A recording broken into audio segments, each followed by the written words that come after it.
That's what Liz Truss got in trouble for. Liz Truss was going to knock out all the stuff you're saying that Tories want to do. She was trying to do the exact opposite, but she was just trying to do it like unfunded. She was just like, you weren't trying to do it slowly, surely. You weren't trying to even borrow money to do it. You were just like, yeah, we're just going to cut all these things.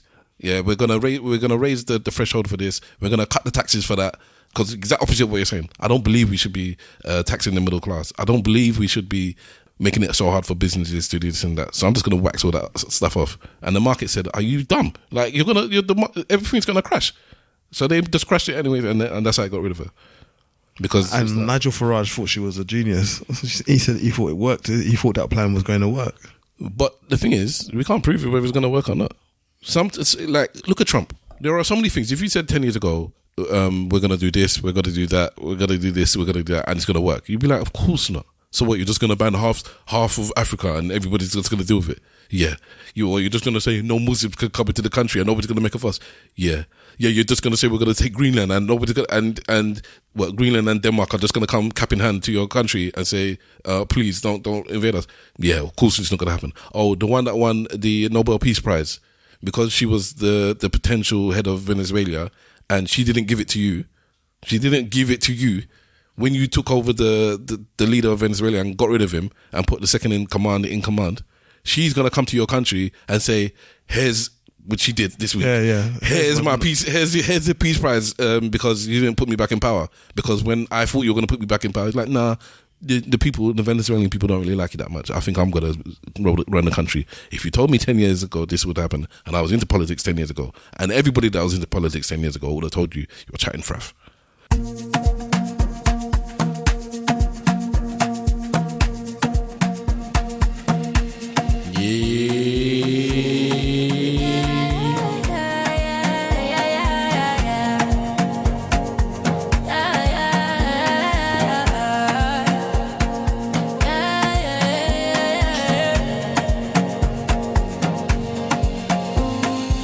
Welcome to the ESN podcast. The Eloquently saying nothing podcast. We come to you like live every week. It is myself, Mr. Wolf. I am Stavros Boss, and you are Big Wahala, and Simple Simon's in the building. I am here. Whoa. So I am going to tell you the prompt that I haven't heard this before. Okay. I did it whilst we were sitting here. So you trust her? And I'm going to tell you the exact prompt I sent this thing. You trust your sad bitch, huh? A 25-second podcast intro for a podcast called ESN, Eloquently Saying Nothing, with female vocals. The style of music should be Amapiano. That's what I said. Yeah, but in the past you've mentioned... In the past. I think it might be harvesting information from the internet. I will harvest you. That is getting information about who's on the podcast. I want to harvest you. No, well, we'll see if it says web singer, because when we've been doing it, I don't know if any of us have... Some have said web singer, some haven't. But keep what going. the hell? That's why I don't want to let it in. I didn't ask it to do all that stuff. That's why I don't want to let it in. We are here, no black scotch today. No black scotch? I don't know what that means.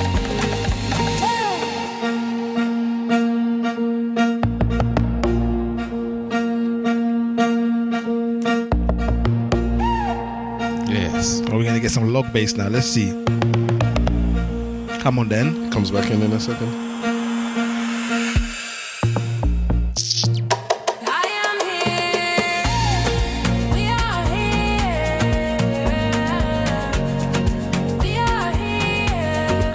Know how to do drops.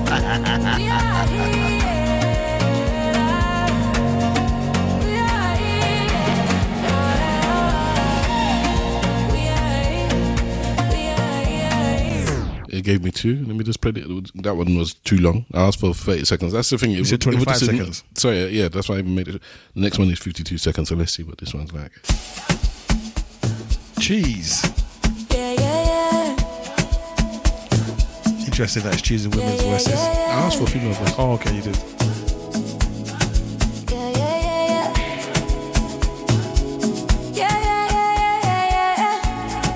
Welcome to the ESN podcast.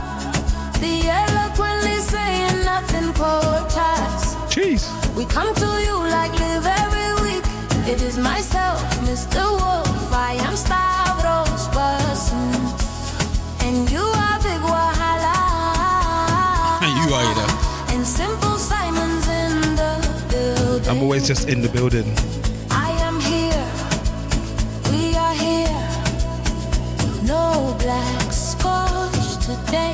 What is this black Scotch business?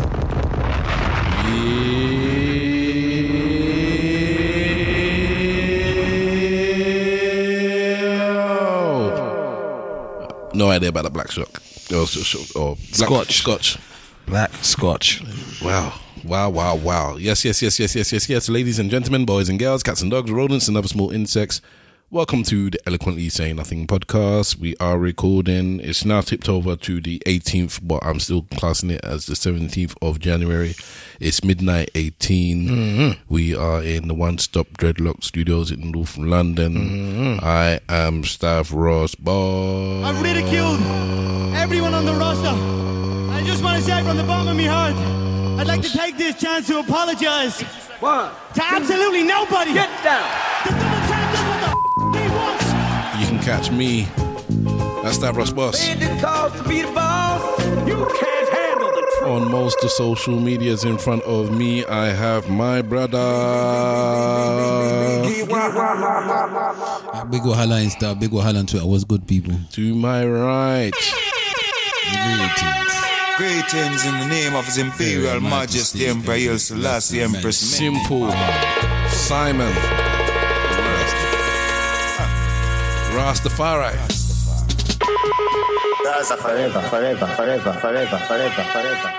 Right. Guys always say forever I lie unto the foundation. We say boom, we say bam, we say budu.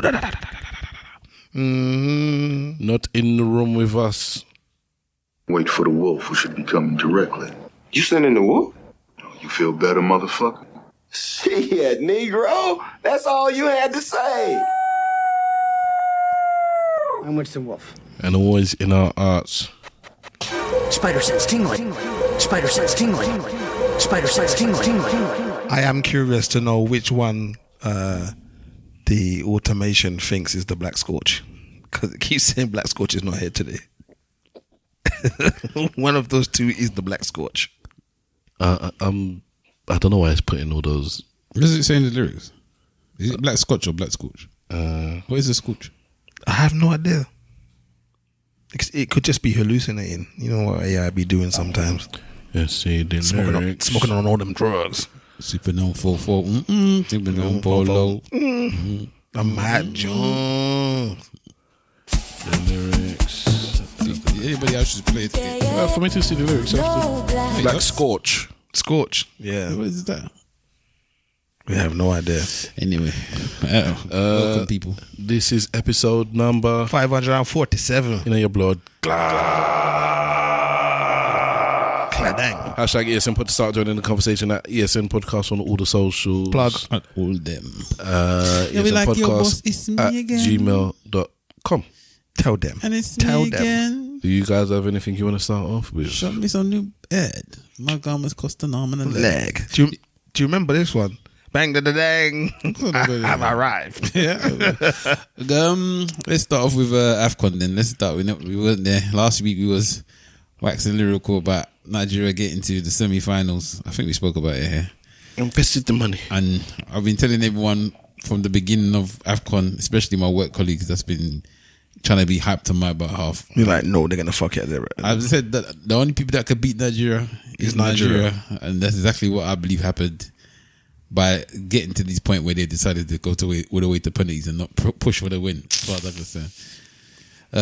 The Ghanaian referee was a bastard as well. Let's not get that confused. He was giving them anything for anything, and I just do not understand the logic behind it. But Nigeria came out in the semi-finals. Well, didn't come out because we got a bronze medal, whatever you want to call it. Yeah, we played for third place, bronze medal today against Egypt. We went to penalties again. I bet we've got the most bronze medals out of all of them. The amount of times we keep coming out in semi-finals or finals. But anyway, so we lost to Morocco, who's going to be playing Senegal tomorrow. It's a damn shame because it would have been nice to win AFCON, especially because we're not going to be in the World Cup, which I think for the actual FIFA is a very, very bad move. I really I think that they would wish that we got through, because I think they know that Nigerian support is going to be quite massive.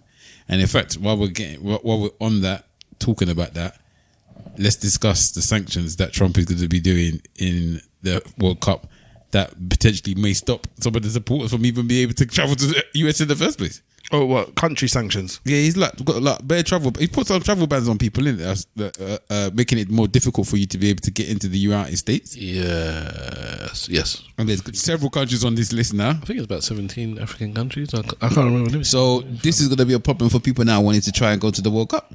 But then, so I don't know. My brain, the way I think is very simple. If you're going to do those sanctions, then you are limiting the number of people that are going to come to your country that are going to be able to follow the World Cup and watch it. So then, are you trying to do that on purpose? Or maybe he's not even probably thinking about the World Cup. He's just trying to cause the mayhem that he's been doing for the past year or so.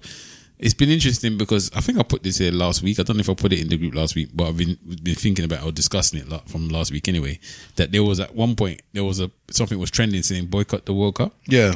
Because everyone was saying, if Trump's going to be behaving the way he's behaving regarding ICE and all the situations he's doing with Venezuela, Greenland or whatever, that they don't feel like it should be a safe space for anyone to be able to travel to the World Cup. Yeah. Because obviously, again, you could be misconstrued as being an immigrant. Yep. ICE could then try to go up. There's been, by the way, since last week, there has been numerous ICE attacks. Yeah, of people that are not immigrants as well. Oh. That they've like there's been things where I remember one I read was that they took one boy out of a supermarket. He was telling them, I'm not an immigrant. They didn't care. This was from the beginning, so I think maybe you're paying more attention to it now. So maybe, but yeah, but so there's a lot of them are making mistakes as well. So imagine now you actually are an immigrant to the country, but you're only coming to watch the World Cup now, and this situation is still. That's not an immigrant ongoing. though. That's a visitor, isn't it? You're not. Yes, you're a visitor, but to them, the ICE people, you'll be an immigrant because you're not from this country. You're not American. So Or alternatively, what could happen, because it's being hosted in 3 nations, isn't it? It's in Canada, USA, and Mexico, right? So then it means that there could be an increase in attendance to Mexico and Canada matches. There could be, but yeah, there was a. Yeah, I heard it. Let's shift it. I heard it. We're tired here, so it's not properly. You know it. But yeah, I did think to myself, this could be a way of people actually like showing some political thing to say we're not going to the World Cup. I don't think that they should have did the World Cup in America in the first place. Literally because I think, why would you do it in 3 different countries when America's big enough to do it in its own? But don't say that. And they literally did the Club World Cup there as well. So I find it interesting that they're going to have the World Cup and the Club World Cup in the same regions. Don't say that about the 3 countries, because the next AFCON is in Kenya, I don't think they should do that either. Tanzania and Uganda. I think it makes it much more difficult for the fan to be able to get to the games. I mean, it's crazy. It doesn't make sense. But it is what it is. But yeah, so it is interesting to see how they're going to navigate these travel bans for the fans. Maybe they'll give some exclusions or some special passes, or I don't know how it's going to work. Or maybe by the time that he gets to the World Cup, he's going to already remove all of these bad travel bans. Potentially. I know that Nigerians was on it. Yeah. Of the 54 African countries, 36 are now subject to either travel bans or visa bonds by the United States. 36 of them? Yeah. Do you know what the visa bonds are? No. That is basically you have to pay, I think it's like $10,000 or $15,000. Or like a bail bond, basically. To get in. And this is if you have a student visa or a work visa or whatever it is. Once you leave, you get your money back, kind of thing.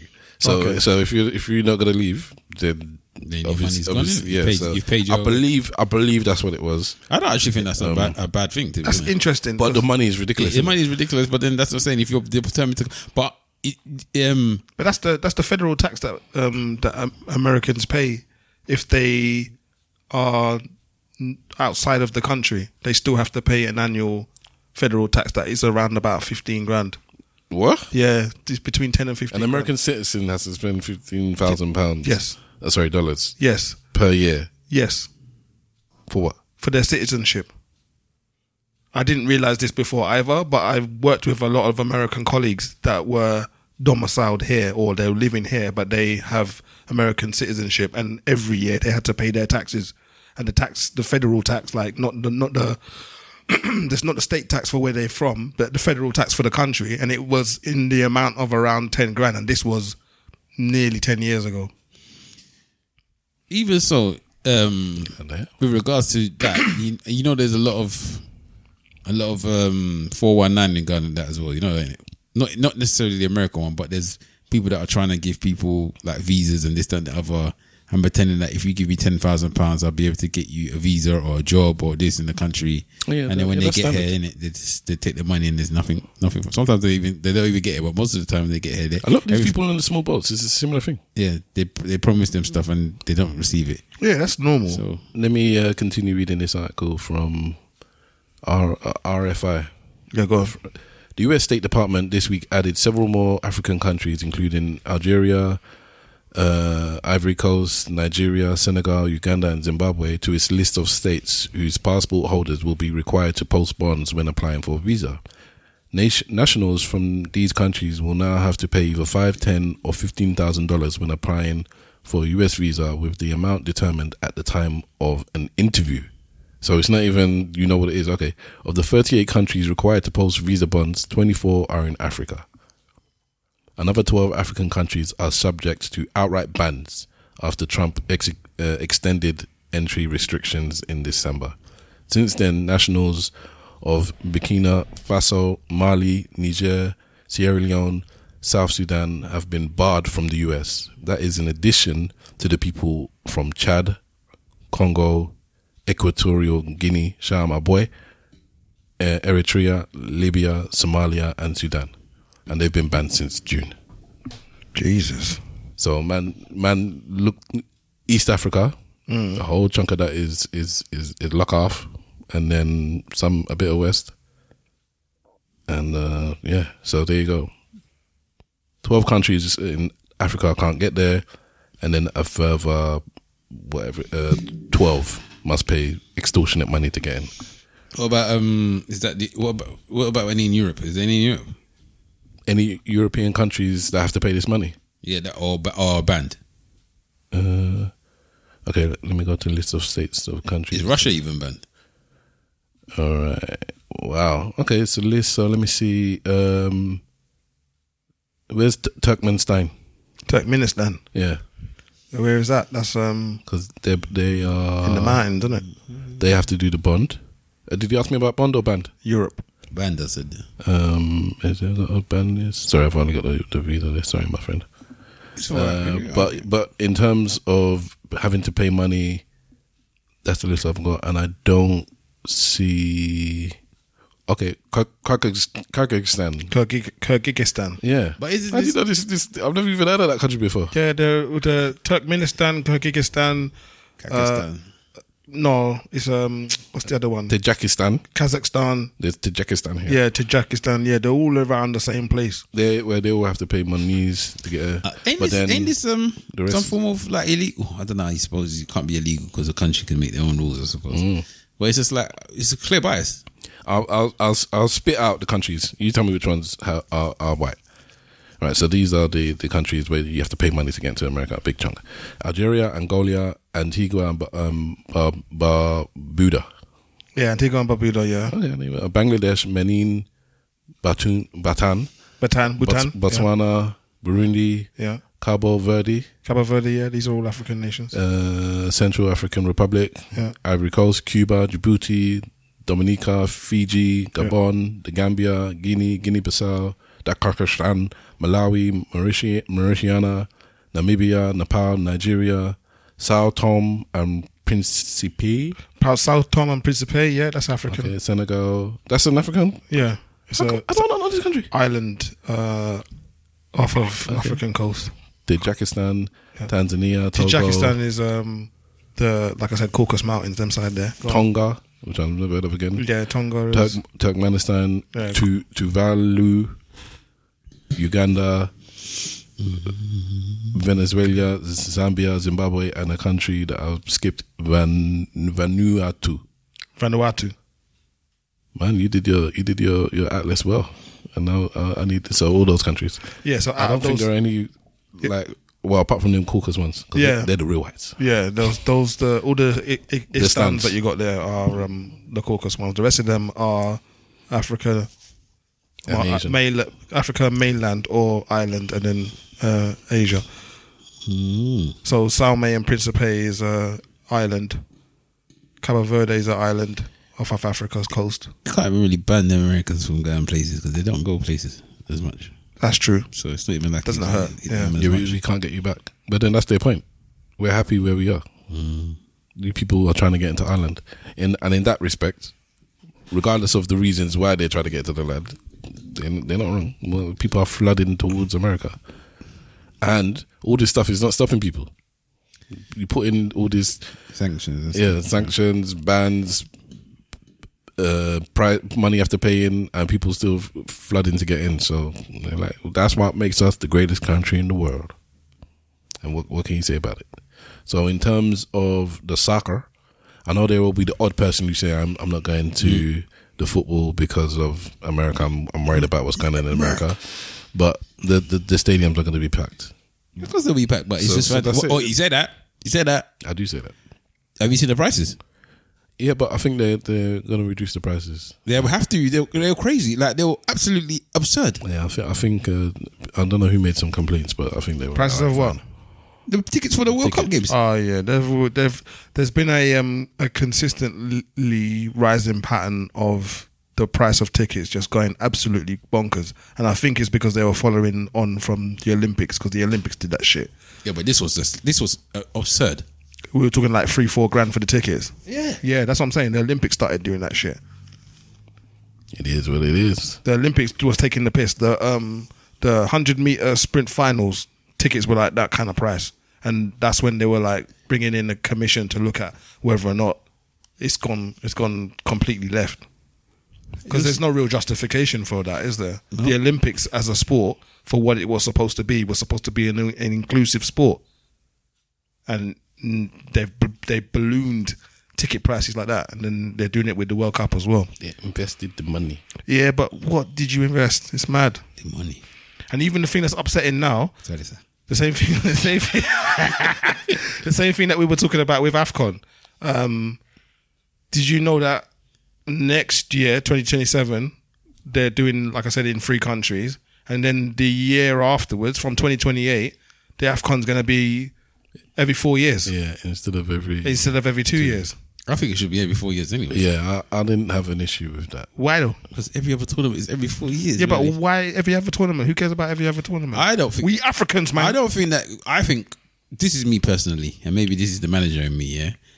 I don't think that somebody that employs a staff member should just be having their staff member just decide every 2 years that they can just go and do something else that can affect the whole of my thing.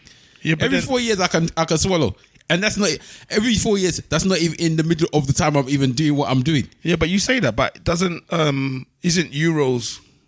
Is Euros every 4 years as well? Euros is every 4 years, but it's every 4 years in between. So it comes up every 2 years. Every 4 years. I mean, it's every 4 years, and it doesn't interfere with the major the leagues, the major ones. I'm not saying it doesn't interfere with any. And on top of that, besides that, anyways, what was the point I was trying to make? In terms of you saying you don't think people should just let people just pay people just to go. Was it you that said that? Well, that's part of it. And if you buy an African player that is plays for Gabon or Nigeria or whatever, then you know, okay, if I buy this player, this is a potential. You can put it in the contract, or you can negotiate with them. This is something we don't want. And how many players do you think have been passed up by certain clubs because they know that every 2 years you're going to go to AFCON?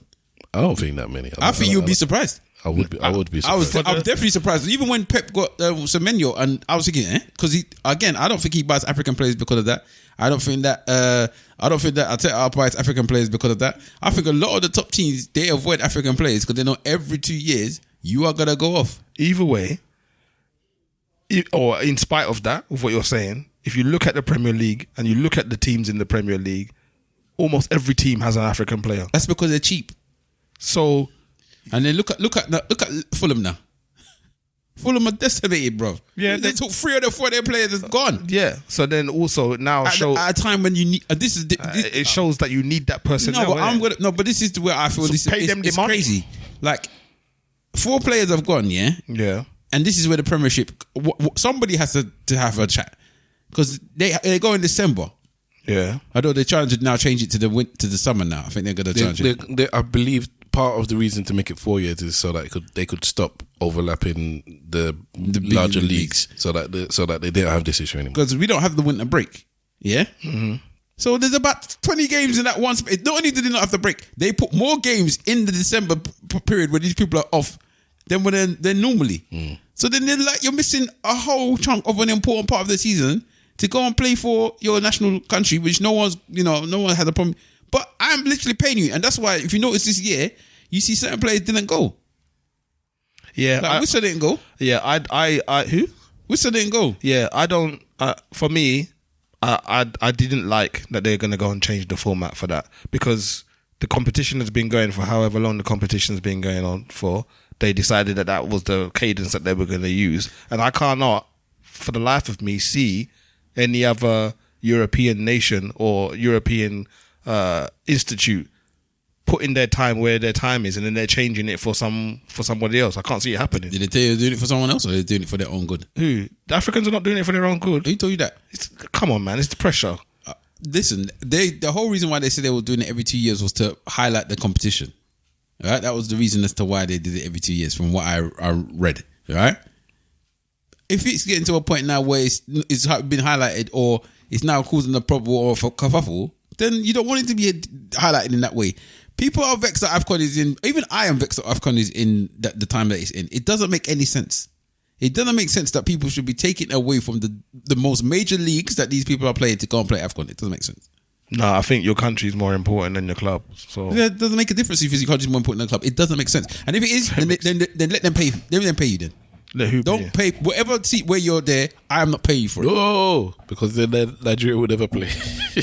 Yeah, that's what I'm saying. But I'm paying your wages when you come back injured, and you're injured for how many weeks now because you went to go and play AFCON. They're not covering that wage. Pay my heart. Who's not paying that wage? AFCON, your African team. Yeah. I mean, it is what it is, man. That one, I just that's part of the process. If you go to a new company and you say, I've booked a holiday in such and such and such and such, will you uphold it whilst I move to your new company? And be like, yeah, no problem. You can take this 3 months. I booked a 3-month excursion. Are you gonna uphold that? That's part of the thing. Sorry, I'm not willing to take that time and give it to you. And they're like, yeah, we want you to play. We want you to play for our company. We want you to. So we'll eat that cost and we'll pay you for your time. No, thanks. Sign the contract. Done. It's the same thing with the footballers. So that one I don't get. That's you might say the teams may not pick people because of that reason, which is fair. But at the same time, if they pick them, then they pay them because that's part of the thing. I wouldn't want to pay for a player that's got injured somewhere else. That's got nothing to do. If you get injured in the summer, whatever, at least then I might get you at some point into the season. If you get injured now, you might not play for season again. Gone. That's the price you pay for football, isn't it, man? I don't think that any tournament should be in the smack bang in the middle of a season. That's, for me, it's crazy, but it is what it is. Are you looking forward to the World Cup? Not really. Not particularly. Did Ghana qualify? Yeah. So I'll watch Ghana. Who else off the continent qualified? Everyone else but Nigeria. A few, man. Anyone else that you suspect to qualify has qualified apart from Nigeria. Senegal. Yeah. Ivory Coast. I believe so. Yes.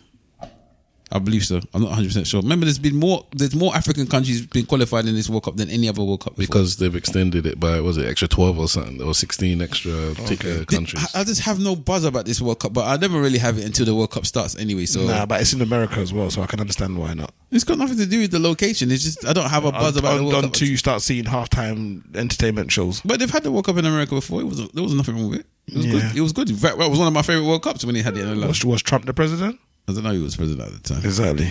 But I don't think it was anyone that special either. Remember Diana Ross did the singing. Or was that Olympics? No, it was. That was Olympics. Atlanta. They've had the World Cup in America. It wasn't a '96 World Cup. They did the World Cup. They've had no, they can't because. Actually, maybe. When was? Can you check to see when the last American World Cup was? Last American. Because Atlanta might be. I might be thinking about the Olympics. Atlanta was Olympics. But they did do the World Cup in America. They have done it, but it was a long time ago. It was as long as the I remember Olympics Mexico, not America. I remember Mexico. Mexico was like 80 something. Yeah, 80s. Yeah, that was another good World Cup. France won something in '98. I don't know if that was the World Cup or if that was the Euros. They won both at the same time, back to back. Yeah, but and the World Cup. Yeah, I can't remember if France '98 was the Euros or the World Cup. Where was the Zidane headbutt? Oh God damn it! America was 94. 94, so a couple of years before the Olympics. Yeah. Yeah, I remember watching it, man. It wasn't a bad World Cup. I think that's one of the ones that Nigeria was in. I don't know. Oh yeah, South Africa. It was 2010. Yeah, I remember that one. Yeah, with the Vuvuzela now. Let me tell you the African countries that made it to the World Cup. Please do. Algeria, Cabo Verde, Ivory Coast, Egypt, Ghana, Morocco, Senegal, South Africa, and Tunisia. Okay. Out of those, how many of those are really strong footballing nations? How many of those did Nigeria spank already in the AFCON? That's what I'm saying. It just AFCON. Anyway, we did it to ourselves then as well. 2 many draws. Nigeria is the Arsenal. Somebody said Nigeria is the Arsenal of the. I agree with them. I agree with them, bro. Just draw. Expectation is there, never fully fulfilled. So, of those teams I just mentioned, which one you want to win? I've got, say, Senegal and who else? Algeria, Cabo Verde, Ivory Coast, Egypt, Ghana, Morocco, Senegal, South Africa, and Tunisia. So Senegal, South Africa, and Ivory Coast are the ones that I think. Cabo Verde, I want to back them, but they're such a small population. I don't know how. I think they're the ones that made it through within a game or something like that. Yeah, they're such a small nation that is, for me, it would just be nice to see them there, but I don't have great anticipation of what they're going to be able to achieve. By rights, I think if there was any other, they're not there though, and that's the shame of it. If there's any other African country I would like to win the World Cup, apart from Nigeria, it will be Cameroon. Yes. Straight from history, because they've been there, one that Roger Miller I know the longest. Yeah. Consistency. They was just there all the time. Roger Miller was Cameroon. Yeah. That's when he put African football on the map. Yeah. For real. Was that Italy? I can't remember who it was, man. But he was in a couple of World Cups. Man played till he was like 40 something. Yeah, but there was the one where the original one where he did the dance in the corner under a flag, innit? Yeah. So that would be the but unfortunately they're not there. So I don't know who I want to win the World Cup. Okay. All right. Let's move on. Simple Simon, did you have anything you wanted to discuss this week? No. You're gonna say something about the you put something in the docket about the politics or something. Yeah. Robert Jenrick was a shadow minister in the Conservative Party up until yesterday, as we're recording. Yes. And Kemi, could you say the name, please? Kemi Badenoch. Badenoch, bro, because she was not having that bar. Bad girl Badenoch. Bad girl Kemi Badenoch, the leader of the Conservative Party, apparently was informed that Robert Jenrick was about to leave the Conservative Party and go and join the Reform Party, which a number of Conservative members have done in the past year or so. But he was going to do it like at the worst time and like kind of like twist the knife as he was doing it. Apparently they found his resignation. No, the letter that he was going to say, the speech that he was going to say once he joined Reform. Apparently he was lying around somewhere. They found it, so they immediately dismissed him, removed the whip, and exited him from the Conservative. So he couldn't. So taking into account he's a shadow minister. So go on. So I was gonna say, if anyone's watching Power Force, and then they've seen the meme, this guy was playing games. Okay, they'll know exactly what I'm talking about. All right, thank you. But keep going. I don't know. And so she kicked him out in the morning, very early in the morning, and then by the afternoon, bro. No, yeah, all right, evening. It wasn't evening. I was still at work. When what?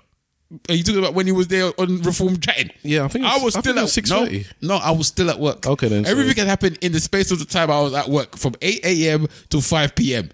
That man was on the podium chatting. All right, so then, because in the morning, who's the head of Reform again? Kemi Badenoch. No, Reform. Farage. Farage was in. Farage. I think he was in Scotland or Wales or something. Chatting. He had a meeting there, and then he had a scheduled. This is like press meeting. One day he was actually talking to the people in the afternoon in London, and people were like, "Well, that seems strange. You wouldn't usually pack two things in one day like that, where you have to actually jump on a plane and go to the next thing." And that was planned for that day, anyways. But in the first one, Kemi had already released a video. Kemi Badenoch. What looked like a hostage video where she released it from her kitchen or whatever. With the team's blur at the background. Yeah, because it's clearly in her house. And because she had a flight at 8 o'clock as well, so she released it before, so they said she must have got up early to do this thing. Anyways, I woke up early this morning. This one is ad-libbing today. So she released her thing. They were questioning what about Monica Farage during his first thing, and he's like, "Oh, that's a surprise." Yeah. I have spoken to a number of conservative people in terms of people that may want to come, but I don't ever spill the beans, kind of thing. So I'm surprised. But we're not really expecting him to join anytime soon or anything. He just like lied straight in then, everyone's then face. a few hours later, He's sitting right next to him. Welcome Robert Jenrick. Come down. And there was a big 20-second gap where man was just like, is he even coming? That's what they actually said. Apparently he was late. He couldn't have been that. He must have been in it. They must have known he was in the building. They can't have introduced him without knowing he was in the building. Listen, this is the second one that they've done this week as well, because they had that Asian guy at the week. Clearly they didn't mean to do that one. And then so during the press, Robert Jenrick he's gone there. He said, I had to do this for my conscience. I'm not conservatives. I'm not doing what they should be doing. Blah blah blah blah blah blah blah blah blah. I'm putting my all behind Farage and this new movement. Yeah. Bow down to the X. Generation X. All right. This powerful music I bring to the table. The question going around the whole of Whitehall is that who came out better from this? Kemi Badenoch or I think Farage? I think Kemi might have come out better. The consensus I kind of got is that both of them kind of won. Kemi came across. She made the best of a bad situation, or she played a decision. Yeah, she was forceful in getting rid of him straight away. She's got rid of the biggest threat to her leadership, because it was them two that went for the leadership role that were 1 and 2, and she won by 54 to 46. He was clearly, he wanted the position. It was a well-known thing that if she flopped, especially after May, there's going to be some elections in May, and it seemed like the Conservatives are going to get wiped off the map, Labour is going to get wiped off the map, and Reform's going to win everything. And they reckon that might be the time when people try and kick out Kemi Badenoch. It was definitely what they were going to do before, but she's actually, in the last few months, she's actually built up some momentum, and they're saying that this is actually another Lego block on that momentum, that she's actually doing well. Her biggest threat is gone. So even though she's lost somebody, in some ways it's kind of good. And then I actually think said it's that. And then on the other hand, Reform's got a big name, and so go on. I do think obviously I'm not a conservative, but I do actually think that Kemi is not doing a bad job. No, I think Kemi's actually doing a better job than everyone expected of Kemi. Once she stopped dealing with culture wars, and just actually focus, just deal with normal conservative. They're taxing you too much, especially with Labour just flopping it. These guys they're talking one thing, doing another. They tricked you into voting for them with this promise, and they're doing that other thing. Once you just done a conservative thing, it seems to be much better. Much better, and I think to myself, if she was probably someone that fitted the mold, then they'll be pushing her a lot harder now, because I think she's actually doing quite a decent job for them. Not to say that, obviously, as I said, but then again, it's also because the Labour are not doing a great job, or looking like they're doing a great job anyway. The thing with Labour, the biggest problem that I think people have with Labour is that no one trusts Keir Starmer, and they never ever seem to have like a clear vision of what that's his biggest problem, because when you have, what Farage is about, like it or don't like it. Yeah, exactly. You know what Boris is about. You like it or don't like it, kind of. You knew what a lot of the top politicians, whether you like them or you don't like them, you know what they're on.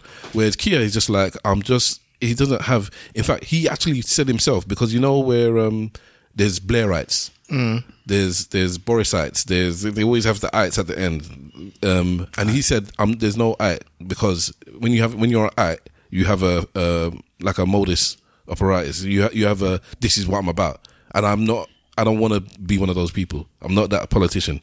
But then I can mold to the situation, because obviously I'm dynamic, and leading the country needs dynamism. He's trying to be smart. He's trying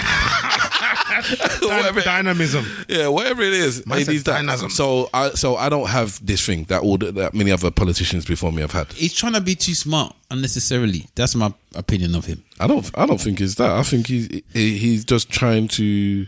All right, maybe you can call it trying to be too smart. I think he's just trying to deal with play the hands that's dealt. Listen, you can't do that. Instead of having, it's got no ethos. Like, all right, we are going to get from here where we are to this point by doing A, B, and C, because I believe in A, B, and C. A is we need to get finish child poverty. I don't want any children in child poverty. B is education. I want all the children, by the time my time is finished, to be educated up to this point. And C is I want to build up the defense. Our defense budget is low, and I can see the way the world is going. Yeah, so it's these three things, and everything I'm doing is about that three things. And all my people behind me, whether they like it or they don't like it, at least they know this is what I'm about, and this is what I'm asking you to do. If you don't like it, you can leave, you can cry about it, whatever. But this is what we're doing. So when I'm telling you to go and do this, go and do that, go and do this, go and do that, that's what the aim is. And he doesn't have that. I think again, with regards to him as well, he needs to kind of. He must know already that people don't vote for your party; they vote for you, innit? That's what people have going. Who told you that? People vote for the person; they don't vote for the party, bro. The common person votes for who's going to be in power, not the thing. They vote for So you think people you think that the majority of people, when they go to the polls, they are voting for Labour, they are voting for Conservatives. They're not voting for the person who's going to be Prime Minister. Yes, because you just said nobody trusts Kia. It's not a new thing. Nobody trusted him. Nobody liked him. Yeah, but everybody hated Boris. It's the Conservatives. Boris was not there. What do you mean? Boris is not who lost the party, is it? Who lost the thing? Your Asian brother. Oh yes. Oh yeah. Rishi Sunak. And nobody had a problem with Rishi. Everybody knew Rishi. To your point, Rishi adopted the bad situation that was left behind by Boris and by the woman Liz. And Liz, and just before him, they realized that, you know what, I know this dude actually tries. He's an Asian and I don't like these guys, but of the bad bunch, he's actually the best. But after 14 years of Tories messing up this country, I'm broker now than I was before. My kids have no options in life. They're not going to get a house like I did. Yada, yada, yada, yada. Tories have to go. So I'm voting for Labour, not Kia. Who's voting for Kia? I'm voting for Labour. But I think in most parties they usually vote for the person rather than they vote for them internally, but not the actual public. People just vote, just do a stick. You know, up until now, most people don't know who Kemi Badenoch is. But if they're a Tory voter, they're a Tory voter. Chibadan, anything about what do you know about Kemi Badenoch? I don't know none. Well, she's not Nigerian, apparently to her. You know. Kemi Badenoch. But question. Go on. I'm like, as far as like the politics is concerned, I represent the person who knows very little about this. But this thing that's happening between Reform and Conservative. Yeah, there isn't really a loser, isn't it? Because from my understanding, the Conservatives are just politically correct reformists. Okay, yeah. But, so they're the same party. But they were, innit? Because the reform didn't exist, did it? And then out of the Conservatives, reform grew, basically. Most of them were Conservative before. Yeah, what do you mean? Yeah, reform. Okay, no, sorry. Yeah. Okay, yeah. So it is. It's again conservative. They call it conservative light now, innit? You're not proper conservatives. You're doing things now to appease the public. Yeah, rather than No. I would say the reform is right. Conservatives as conservatives, reform is part of it, but I'll agree more with what Simple Simon said. Which is what? You're the unrefined, un-PC conservative party. Like conservative is just normal conservative, but reform are you're the bastard child.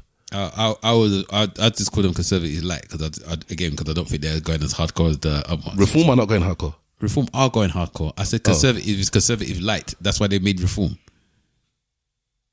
So, to me, a bit like when Labour went middle. To me, I just see them as the same party. One's politically correct, one's not. So there isn't anyone. They're not really losing. Of course, they're losing. They're losing. The problem with the thing that they've got the issue with, what I believe they've got the issue with, Stab might tell me different, is that now what you're going to do is split voters. Yeah. Whereas before, all of them would just vote conservative. Now you're going to have some people that's going to vote reform, and you're going to have some people that's going to vote conservatives, and then that's going to now split the vote. And then if now everyone that normally votes Labour, they'll have the majority again. Kind of. Even though I don't think that's going to happen. I don't think it will happen, but yeah. No, but he's right in terms of the vote being split. Yes. Yeah. You have your, let's say, 100 people that normally vote conservative. 30, 40, 50 of the 60% of them now are going to vote reform. So you just split that vote. Yeah. People that voted Labour are not going to start voting conservative.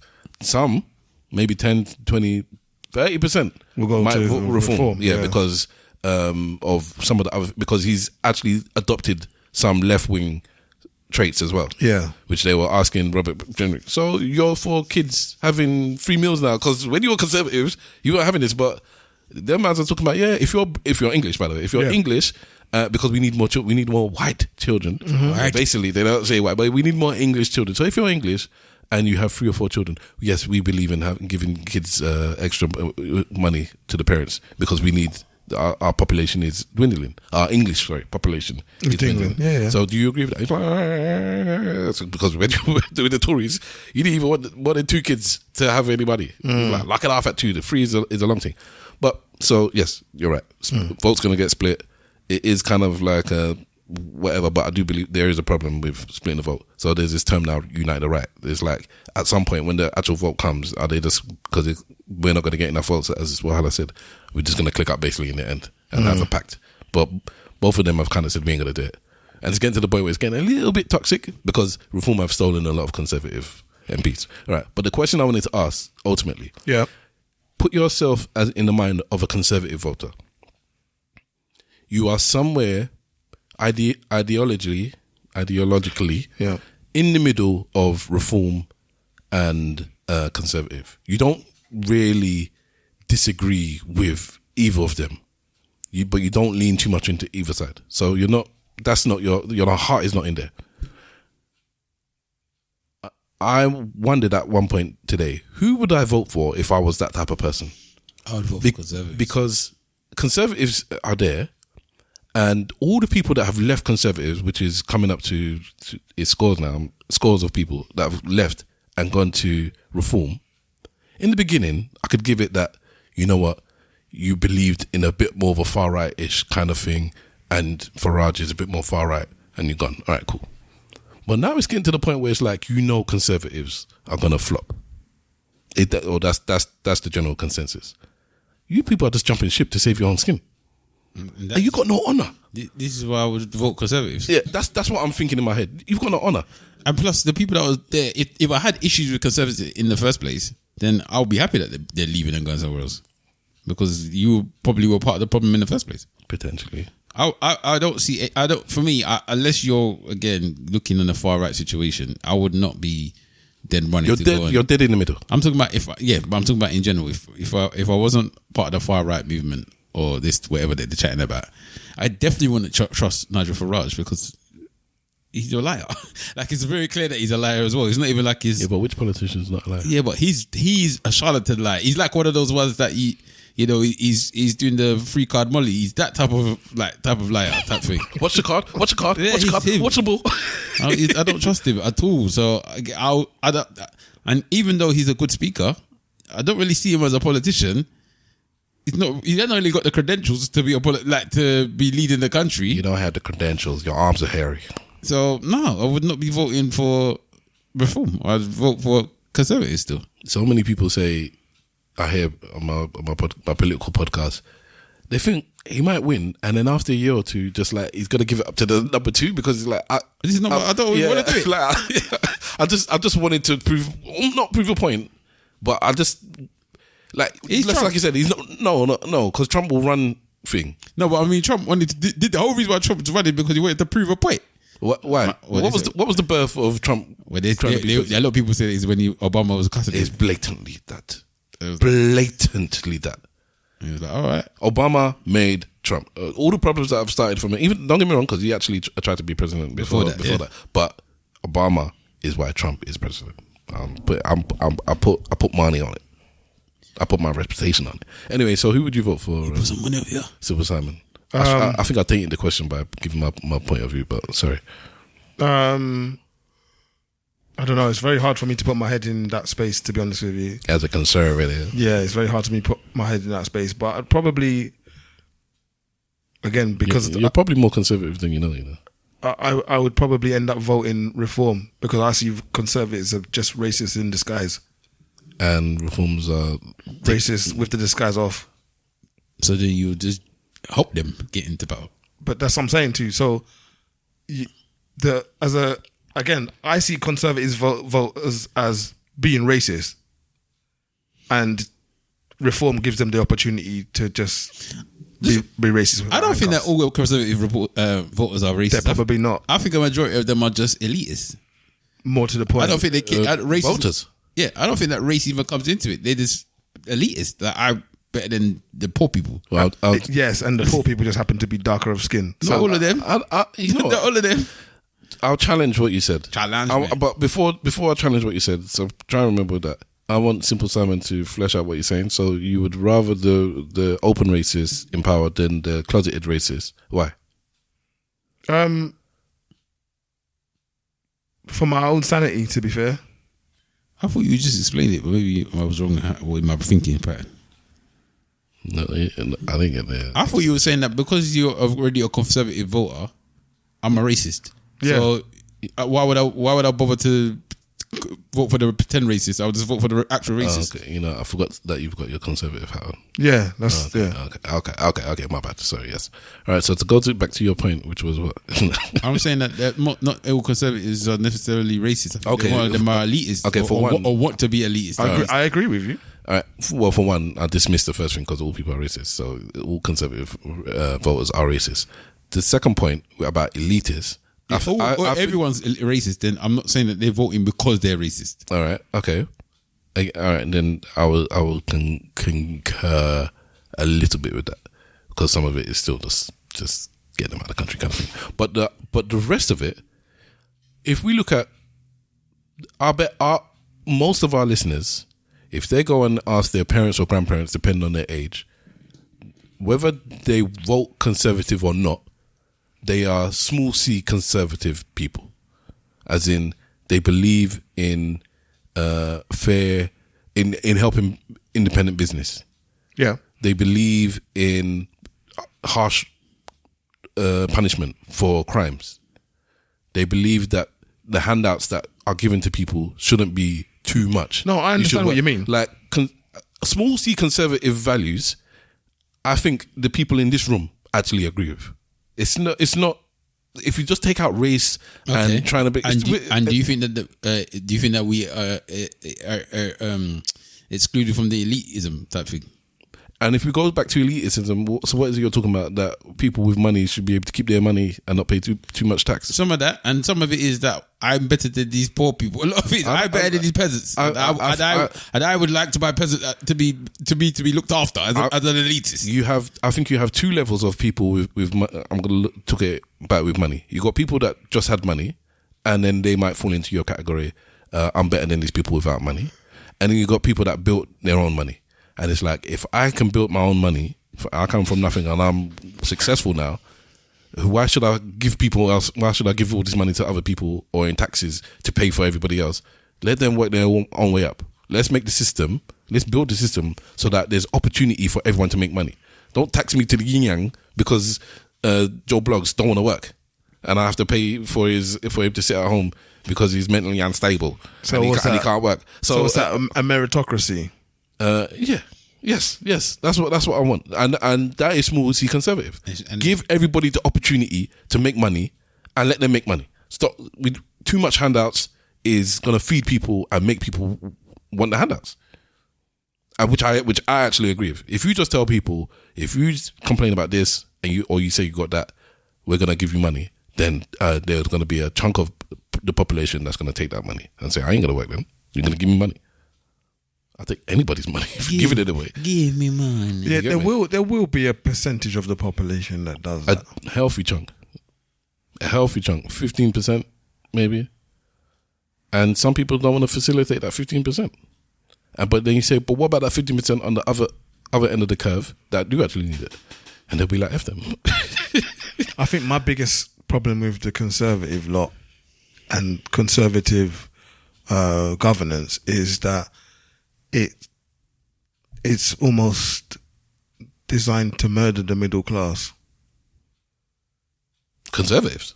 If I'm getting it right, I think, and I say you would find that it's late. And I'll say murder the middle class. I mean, like with the tax thresholds and shit like that, your income tax thresholds. No, that's and they might do it, but if they could do what they want with no repercussions, then they wouldn't do that. It's Labour that would do that, because we would take into account.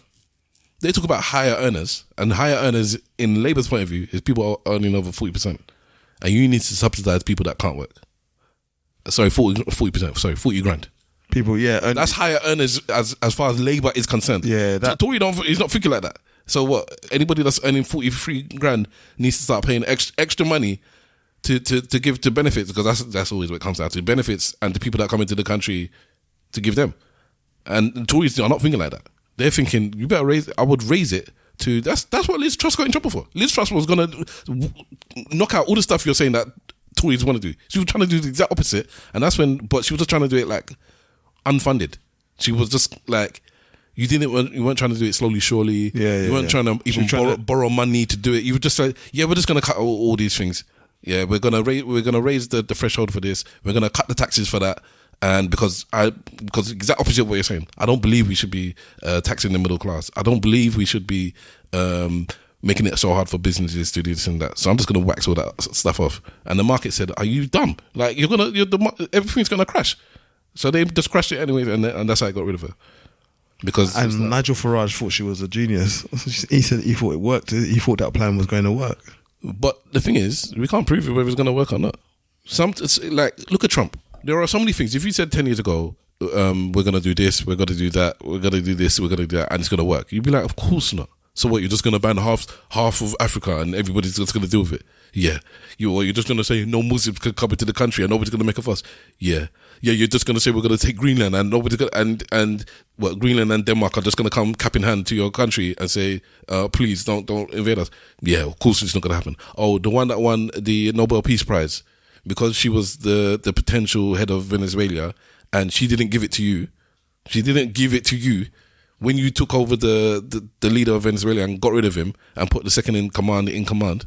She's gonna come to your country and say, "Here's what she did this week. Here's my peace. Here's the peace prize because you didn't put me back in power. Because when I thought you were gonna put me back in power, it's like, nah." The people, the Venezuelan people, don't really like it that much. I think I'm going to run the country. If you told me 10 years ago this would happen, and I was into politics 10 years ago, and everybody that was into politics 10 years ago would have told you were chatting fraff. So who knows what would have happened if Liz Truss got her thing? I'm not saying it would have happened. Yeah. I'm just saying we don't know what would happen until it happens. When man put the sanction, not the sanction, when he was putting the budgets, the money, where all these countries had to start paying 20% or 30%. Oh, the tariffs. The tariffs. When he just raised it up, everybody said, brother, it's going to crash. It didn't crash. Nothing crashed. Yeah. Nothing changed. Yeah.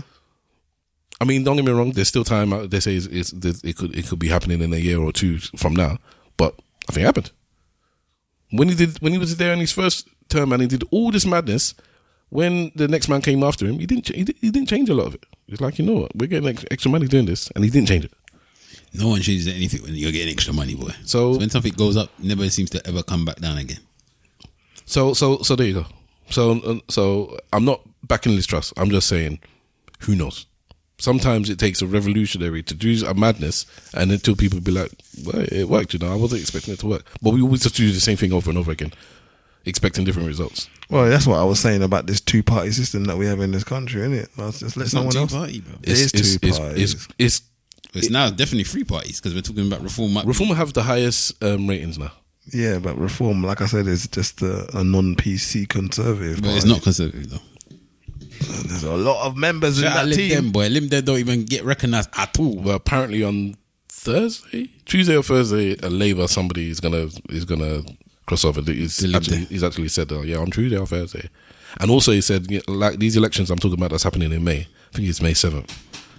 He said, all you people that are gonna jump ship of Conservatives, do it before May 7th, because after that, I don't think I want to take any of you people, because he really thinks Conservatives are going to be washed out after, and he's back. It's one thing to jump off a sinking ship. It's another thing to jump off the like when you're in the water. I'm not picking you out of the water. You get me? I know it's sinking. You know it's sinking. By all means, jump on. But what the hell? Sorry. What's wrong? And then you know when something's now just focused, all I can see is the head of the microphone, and I can't see anything else. Pause. Keep going, innit? I'm not stopping you. All right, so that was my thing. So you said you would vote Reform, and you said you would vote Conservative. I think I'm with my brother. I would vote Conservative because I just don't see any honour in the Reform people. Honour amongst fees, and whether I'm not a big fan of your way of thinking or your way of politics. At least it's a bit more honourable. There's some honour in sticking. I'm sticking with my team. The right honourable, rather than I'm just jumping shit because I might lose. I wanted to be leader 5 minutes ago, and now you're just Conservative. We've failed. We failed the British public. Well, she says she's not Nigerian, but I saw her cooking jollof rice just yesterday. In fact, jollof. I don't blame her. One of the big things he mentioned when he went was that he was in a meeting this week. Which is why a lot of Conservatives vex with me. Like, bruv, you were just in inner meetings. You were the shadow. You weren't just off the side. You were part of the inner sanction of the Conservative, and they're going running him out. I was in a meeting this week, and the question was asked: is Britain broken? And he said it was split, where maybe half or so said no, and of the other half that said yes, he was in the that yes. What can we do about it? And then there was another chunk, a quarter, that said, yes, but we can't say it's broken. Yeah, I heard that. Because we broke it. Yeah, I heard that. And he's like, that was disgraceful. Do you think Britain is broken?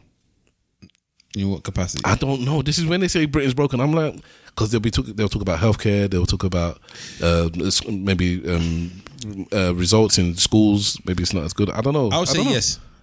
Okay. And the reason why I would say yes is because I feel like the British public don't feel confidence in Britain anymore, and I think that in the past people did, and so that in that regard, I think it's broken. I also think. Let me. I also think the majority of the Western world at the moment is broken. All right.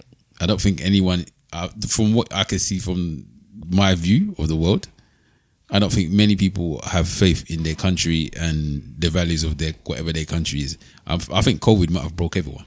Well, Italy, who had COVID quite bad actually, isn't it? Yeah.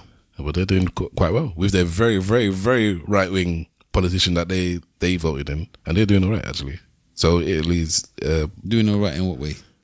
Just in general. They voted this woman in. Mm-hmm. She was super right. She did the opposite of what Keir did. Keir pretended to be super left, and then he came into power, and then he moved a bit to the middle because he just wanted to get rid of the one before him. Boris?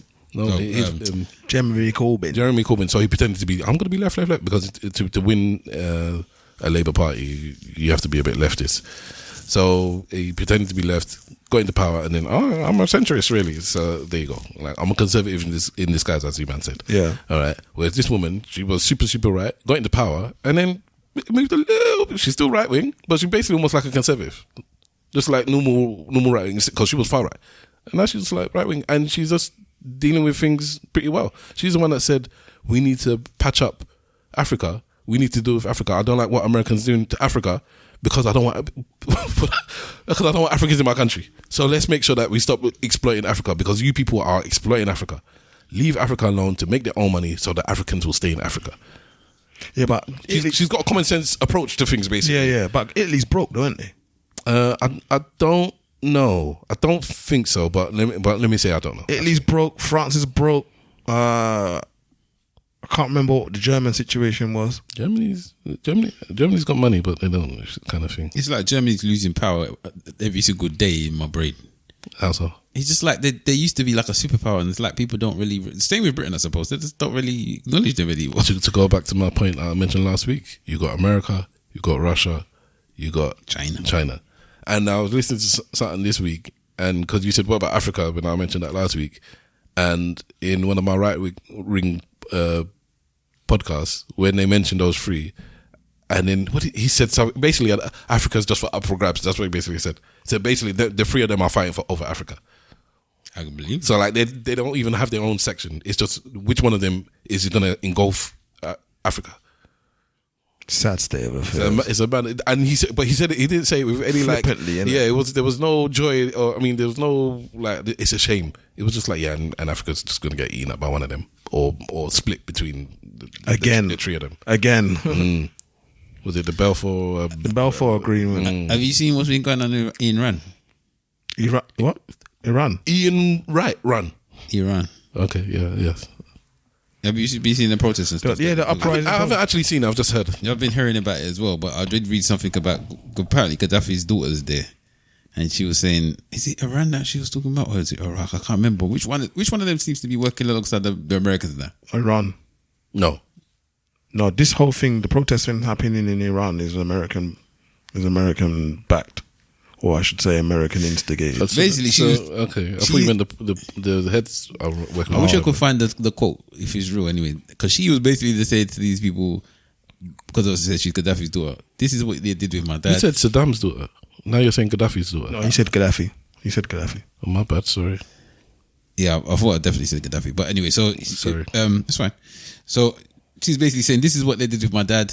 My dad was trying to do things with Africa, and every time he tried to do something, they would convince him not to and give him something, basically give him money or give him this or give him that, to appease him, to make him, turn away. He wanted to start a nuclear program. They convinced him not to do it. He wanted to do the currency. They convinced him not to do it. And then when they was ready to get rid of him, they got rid of him, basically. Yeah. And look at my country now. Yeah. And she's like, I urge all the people from, I think it's Iran, not Iraq, anyway, that you need to pay attention to what's happening with the Americans and this, that, and the other. It's just one whole long, big political game that's coming on. And I think that's where Africa always loses out. Whenever one of them tries to do anything that could mean that they can actually defend themselves, one of the Western powers to stop them from doing it. And that's it. Yeah, that's it. So that's why it's always going to be up for grabs, because there's no nuclear power there. Yep. So they don't mess around with India. Iran's kind of like a nuclear. That's not Africa. Oh, okay, sorry. So they don't mess around with India. Yeah, they got a nuke. They don't necessarily.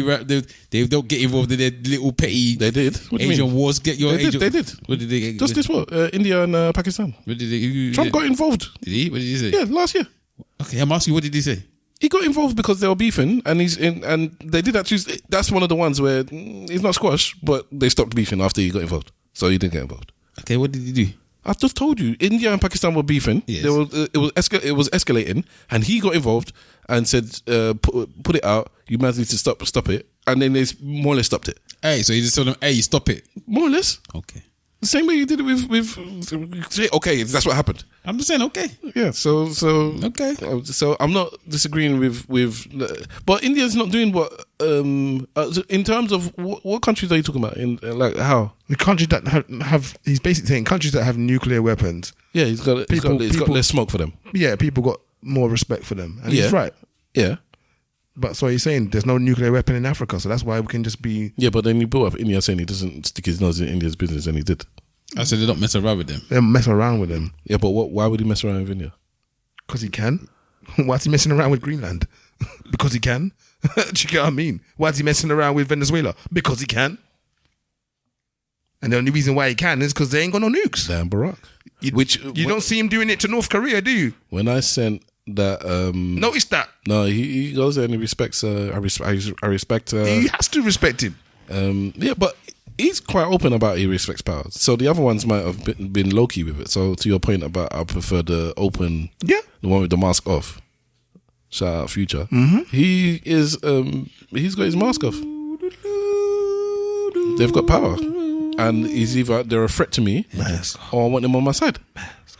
Yeah, like I'm not worried about these. It's just it's schoolboy politics, isn't it? Oh, well, easily. Class AC and class AC, class 1A and 2A and 3A have. I just read something just now. India brings money to America, not Pakistan. US lawmakers talk about the new Delhi ties, so they're trying to tie up with the Indians now as well.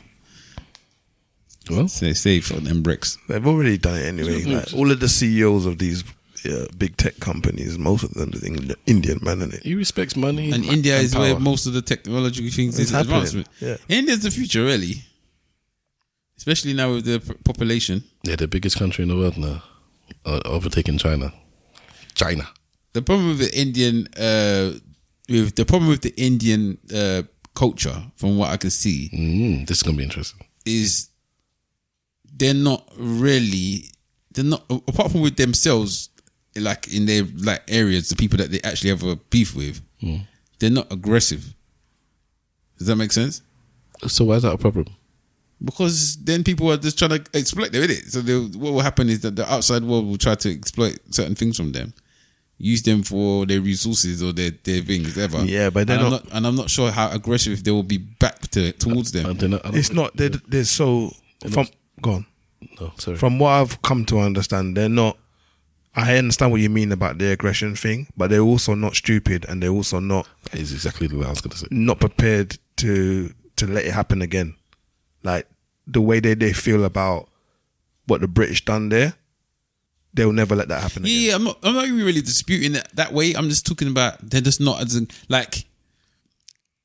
I don't think people still don't feel like they could bully them. Sorry? I don't think people are going into their mindset of saying they can't bully India. Yeah, if they're the superpower or the juggernauts, if you know what I mean. India is next door to China, innit? It's over there. Yeah. And China was poor like India was 50 years ago, and now look at China, and they're like, we want to do what China did. We want to build ourselves up to the point where we're powerful, and then take it to the world stage. So as you're saying, we're right. We got our own beef with our neighbours here and there and everywhere, blah blah blah. I want to consolidate all this stuff and become powerful here. Because once we're powerful here, and because they have their nukes. Once we're powerful here, they have their nukes. They have their space program. Program. I was going to say exactly the same thing. They've got everything that a superpower has. Yeah, but their people are not rich. They're not. People are not. They're not middle class. Whereas in China now, you have a thriving middle class. So once we have this, then we can look at it and be like, we're at power now. We have 1 billion people. We have a strong middle class. We have nukes. We have all the infrastructure that we need. We build up our cities and all that stuff. We have tourism. People actually want to come to China now, not just to see the Taj Mahal. They want to come here and visit India. and do business. Sorry? You said people China. want to come to China and then said Taj Mahal. Sorry, my bad. Racist. Anyway, they're all the same. You get my point anyways. People have always wanted to go to India. But as I said, I think that's what... So I think they're doing the right thing. Whenever I look at the blueprint of where Nigeria should be, I always match it to India in my brain. I would match it more to South Korea. South Korea is a popular one. Because South Korea had no money like 56 years ago as well. They got their independence around the same time as Nigeria. And or as many countries in Africa, and they had nothing. And now look at them. I'm talking about more of the cultural the cultural mix up. Because with the thing about South Korea is what they call it, homogenous or mono something. Very. So when you're talking about that kind of stuff, you have to factor in the different, like you're saying, the different ethnic groups that live within. It's the mentality as well. But then China's super homogenous then. That's you said China or India? You said China. I said India. India is not homogenous in the same way. I'm talking about the mentality. Like India's got the hustle mentality. They got the we're smarter than everyone type mentality. This, that, and the other. I think Nigeria and India match. I would agree with you in their mentality and culture. So that's why I was like, culturally we're a bit more aligned than Yeah. I guess with China and I think Korea. that's why you should be looking at them as a benchmark of where we should be. I think if that makes sense in a way. Well, we could be. I think we should be like or at least there or ahead. That's what I'm saying. Even stuff with I know people. I think it's often like it annoys me that the call centers are all based in India and stuff like that, or companies are using India's outsourcing post because Nigerians are just as smart and their English is just as good. It's just the reputation about Nigeria and the obviously lack of power, which is one of the issues that probably stops people from using those areas for outsourcing things. Like they're outsourcing a lot to South Africa now, though. A lot. Yeah, that's not Nigeria, is it? Yeah. I mentioned Nigeria for a particular reason. Yeah. But for me, again, it's the cultural significance of the fraud and this, that, and the other that people assume and automatically attached to Nigeria. Like India doesn't do bare fraud. That is bare madness. Pakistan's higher up the list than Nigeria. But I didn't say Pakistan. Yeah, I said India. Yeah. I said India. So it's very interesting the way that whenever I look at the parallels between the parallels. Yeah, parallels is not right. Parallels is correct. It's between the two companies. Countries, countries. Countries are companies, but we are all tired here. Even though it's not, we've recorded much later than this in the past. I've been up since 3 a.m. So I woke up very early today as well. I woke up early this morning. I'm coming up to. I'm 22 hours awake right now. 22 hours. We've only 2 hours, 3 or 4 hours sleep before that anyway. So yeah, so that's. I didn't see you. To prove points. And I've been eating whatever. I should be eating today. I'm really prepared. I had a proper full meal. I've had some sausage rolls. That's it. The small ones, yeah. I got my beetroot juice in today. I'm going to start drinking some of that. Look at these. For your blood. Yeah, clean thy blood. Antioxidize thy things. Control thy cholesterol. Talking about the political standpoint and how things are going and how the world is being rocked and this, that, and the other. Have you all seen the Golden Globes? No, what happened? He won the awards and whatnot. No, I don't. So I was talking to Stav about this earlier. So one of the awards that was won by Tiana Taylor, and she won Best Supporting Actress. And there's been some bobs of discussion about her winning this award. Yeah. So some people are saying, how can she win the award? She was only in it for like 15 minutes total of the whole film. Doesn't matter. Meryl Streep won an award. She was in the film like 10 minutes or something. An Oscar for that. So that's one of the discussions. I think it was Meryl Streep. Another thing people are saying, and this is what I was talking to Stav about, is that it has parallels to Monsters Ball. That's what I said. I remember you saying something like that. That's exactly what I said. And look, I said I still haven't seen. They said that she's like, her character is like one of the most Okay, spoiler alert for anyone that has not watched one. Spoiler. One. What is it? One battle after another. Battle after another. Like she's a bad person. Yep. Like people, when you watch the film itself, you might not notice it, or you might not see it 100% because you like the character, maybe, or you like her. She's a terrible person because she's a force of nature. Yeah, she is actually a terrible person. But again, if you're looking at it, do you know what I did in my brain when I watched this film?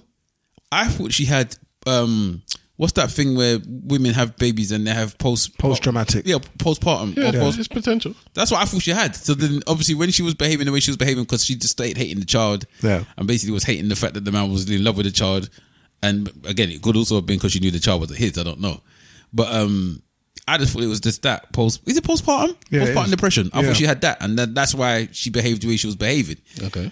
So I never really looked at her as a bad person per se. I thought she was just broken. So now why is she a bad person? Because when you look at it, she was about. Not only did she, because one, she seemed to have been a black power woman, but she seemed to have some form of black power about her, but she was a slave to two white men. So that makes her a bad person. If you're going against your morals, you just talked about the conservatives, one way or the other. One way or the other. Mm-hmm. Then she was, obviously she left the child destitute with a man that's not even her own daddy. Mm-hmm. The fact that you don't even know who the person was her own daddy. Sorry, just to go back to point one. It's been a while since I watched the film and my memory is obviously very poor. I know that their plight was to liberate what do you call it? People that have been migrants. Yeah, immigrants. The other woman talked about Black Power, the pussy woman or whatever her name was. I think they're all from the same crew. But did she ever was that her outward thing? All of them was in interracial relationships. Or was it her kink? I don't know. Either way, Black Power. Okay, right. So I'm not sure if one is. It gave very much Black Panther.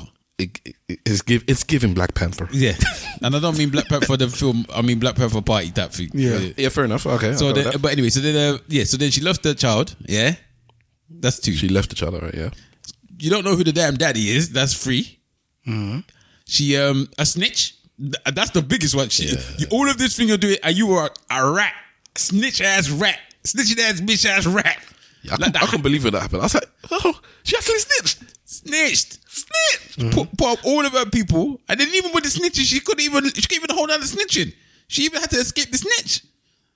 So me, I just think she was not a good person, and she's a runner, she's a trap star. Can't all some people was calling her a hoe. I didn't add that, but some people was calling her. Can't all of those things be true?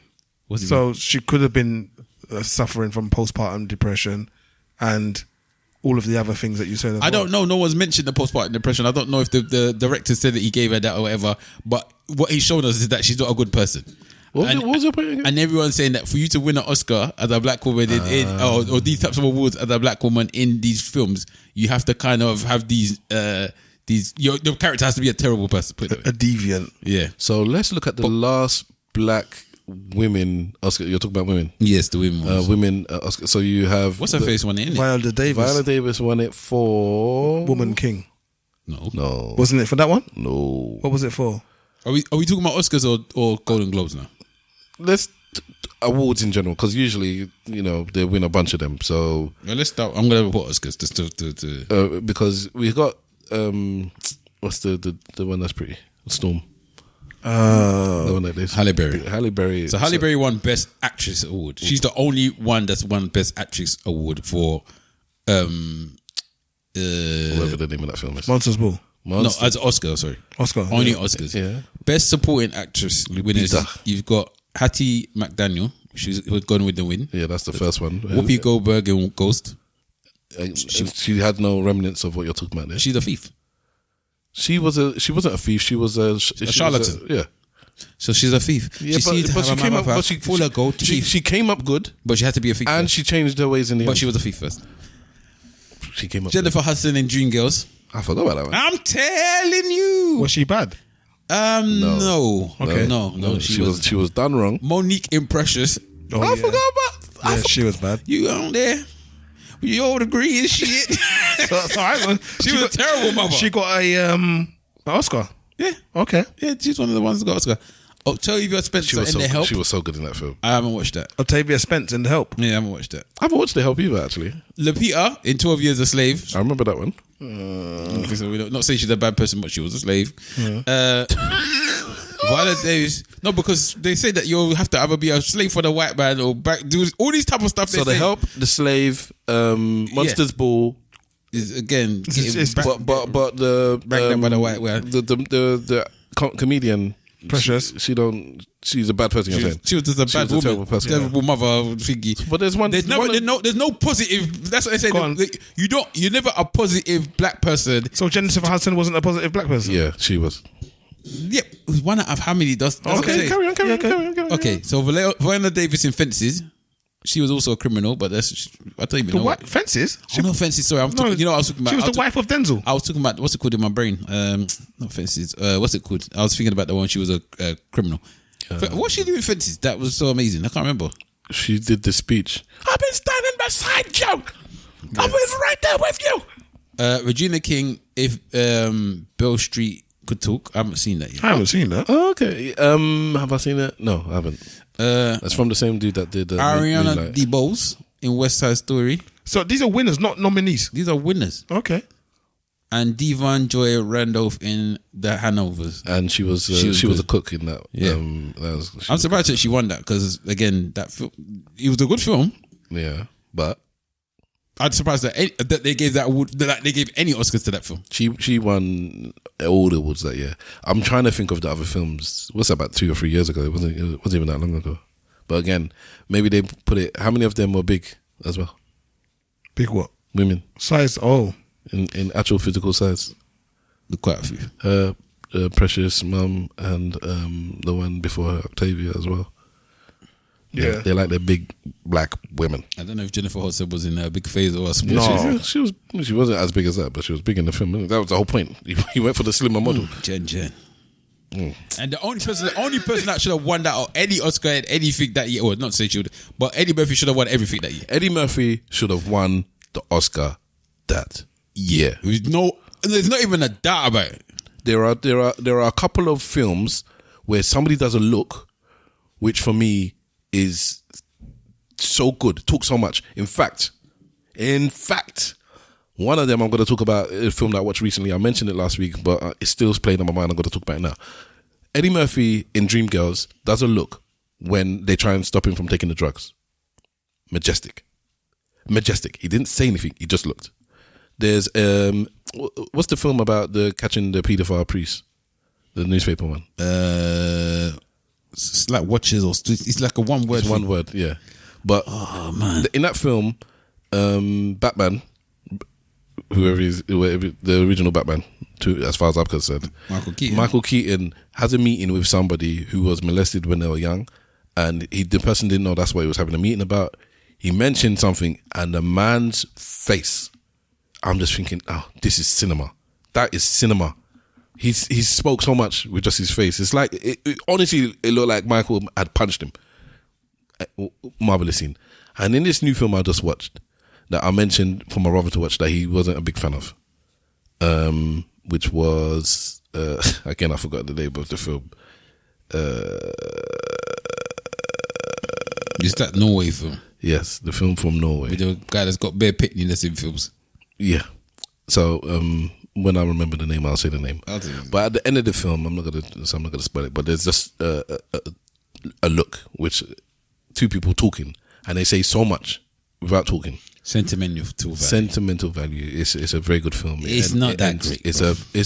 It might be my number one, maybe now, because I said before last week that One Battle After Another is number one, Sinners number two, and Sinners is 20 times better. Sentimental Value might be is definitely going to be in my top five, maybe third. I've been talking to somebody, and we were trying to do our top 5-10 films, and both of us were like, they're not the best films this year. And Are you sure Michael Keaton's in that film, by the way? Are you sure it's Michael Keaton, you mean? Yeah. In the paedophile thing. Yeah.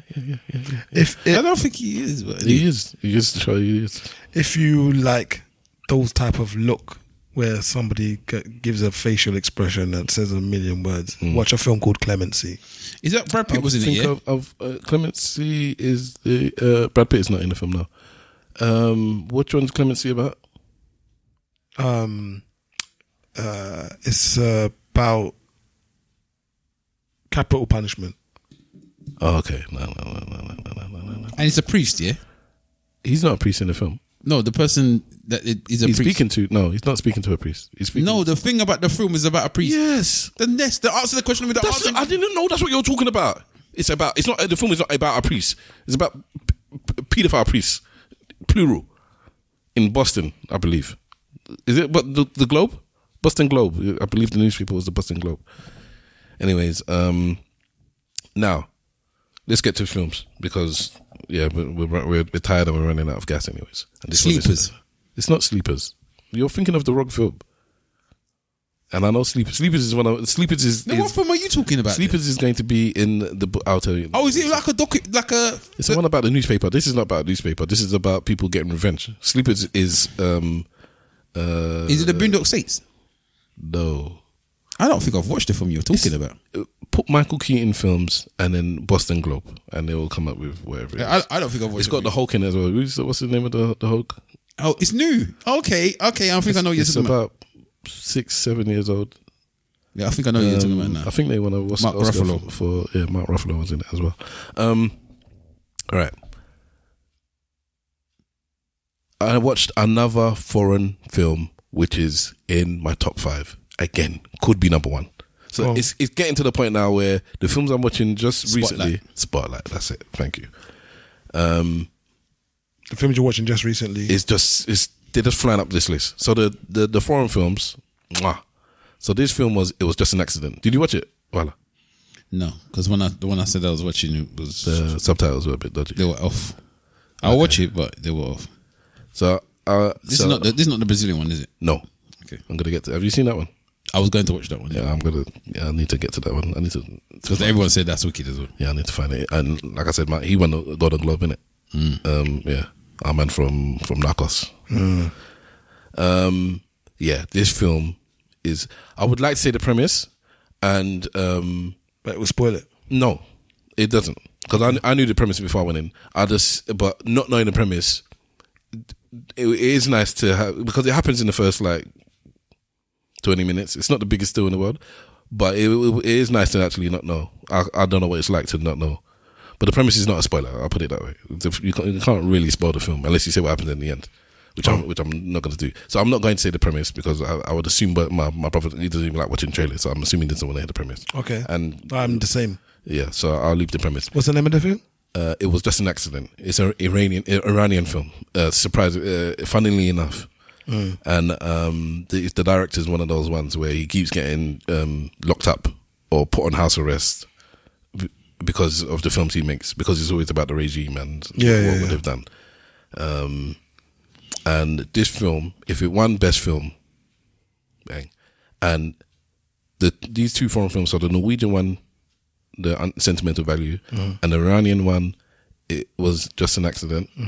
Both of them have last scenes that they're the two best last scenes I've seen in. Do you really find that last years. scene that big? In years. That last scene, you really think that's special? Did you, when you were watching the film, were you paying attention to the film, or were you doing something else? I understand the film. That's not what I asked you. He was on his phone. Were you doing No, I something wasn't else? on my phone. I watched the film. I had to watch my film because it's in subtitles, so I can't be on my phone. Fair enough. That's true. Yeah, Fair enough. Fair enough. Fair enough. I think. Would you like to have a little discussion about that? I think you're soft. Why? Why somebody that's soft is getting so special about this film? I think. You know what? Actually, And I think citizens is getting disrespected out here, left, right, and centre. You know what? There's a bit in this film which I'm gonna spoil. So if you don't want to hear it, blah blah blah. All right. In Sentimental Value. So again, this is for the listener. I was telling Simple Simon, but you as a listener, if you don't want Sentimental Value spoiled for you or a part of it, I'm not spoiling the actual film. Actually, I'm not spoiling the film at all. But if you don't want to know that, you don't want to know that. Skip forward a bit. There's a bit in that film, or in as a whole, I think the film relates to me and us as a family quite a lot. Actually, I think there are a lot of applicable things for our family, which I thought is quite interesting. And then there's one massive bit that relates to me, that taught me something or made me think of something that I had never thought of before. So you have the older sister and the younger sister, and the dad ran out and left them, and as far as they were concerned, they had a really rough life because they were neglected or whatever it was, whatever, blah blah blah blah blah. So the older one is telling the younger one, but at least I'm not effed up like you. You've got a wife, you've got a husband, you've got a kid. You seem to have a normal life. She's like, I have my life is not whatever. But she's like, but you live like a normal life. And she's like, yeah, because you were there. He's like, what do you mean? She said, and this is one of the most beautiful, this is probably the most beautiful line I've heard all year in the film. You combed my hair. You made me breakfast. You helped me get to school. When the whole heap of crap was coming down on you, you were like the umbrella. She didn't put this bit. You were the umbrella for me, innit? You saved me from a lot of the trash because you were the older one, basically.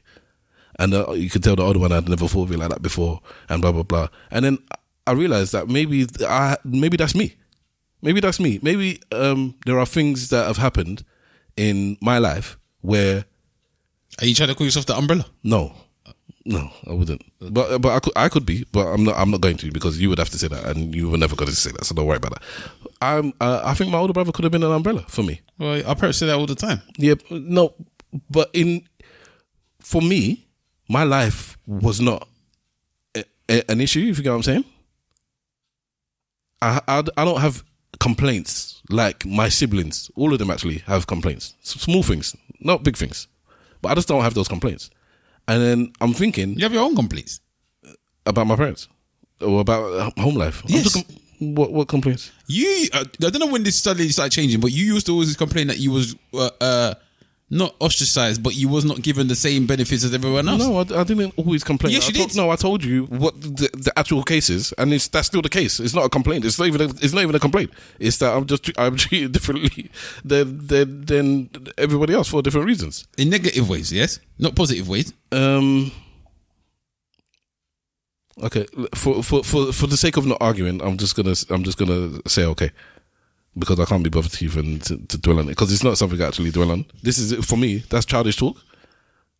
Why is it childish talk? You're the one that mentions it. Yes, so when I was a child. It's not something I'm talking about when I was 25, when I was 30, when I was 35. If you pull up the fact that, you told me off when I didn't do something instead of telling off the person that did it, I'll be like, because you're picking on me. That's just a fact. Then later on in life, it's done with. I'm not complaining about it anymore. End of. So you can say I was always complaining about stuff. I was complaining about stuff when it happened. I don't actually think I was the type of person to just be sitting there complaining about things when it was like out of context. If something would have happened, and I would have complained. I wasn't. I'm not as.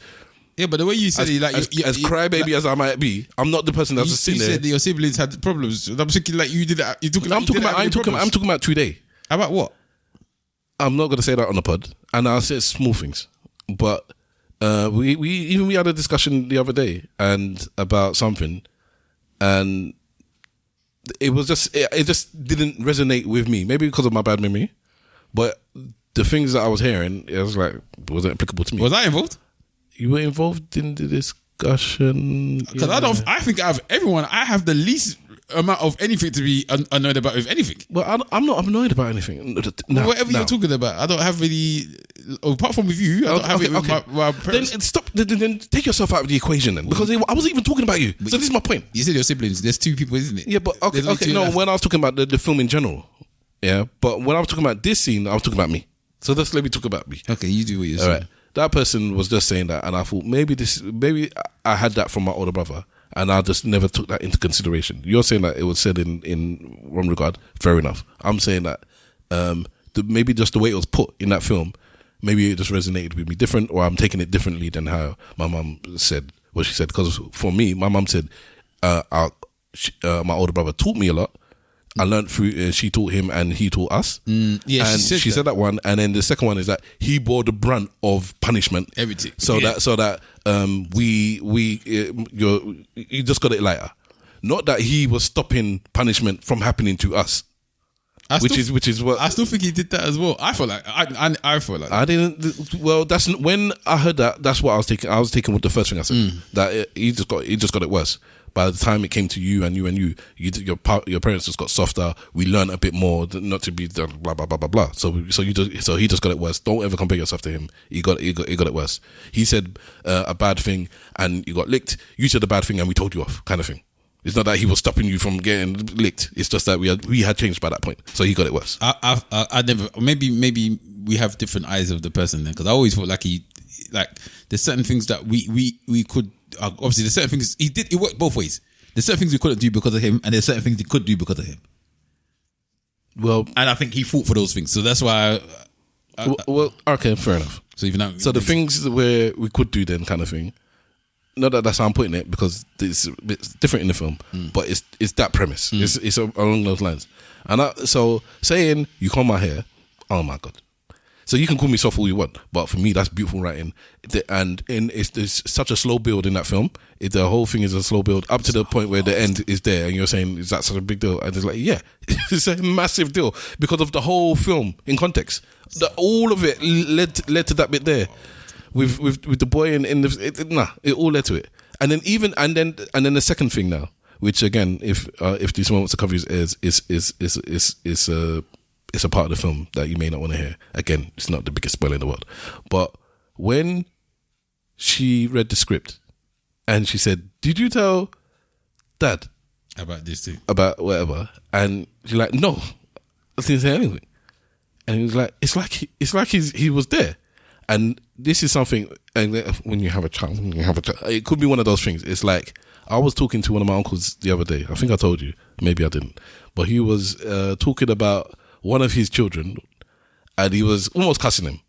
And I was like, "Uncle, you can't say this." And he looked at me like, you know what this person is. And the person was absolutely right. Yeah, Uncle was absolutely right. he's not like the rest of the children. And he's like, I see what you're saying, but you don't have to say it out loud. Come on, now. You don't have to say it out loud. But sometimes something else happened later on, whether it was in a week or a month, and I realized it just highlighted in my head because then I did something, and I was like, parents know their children.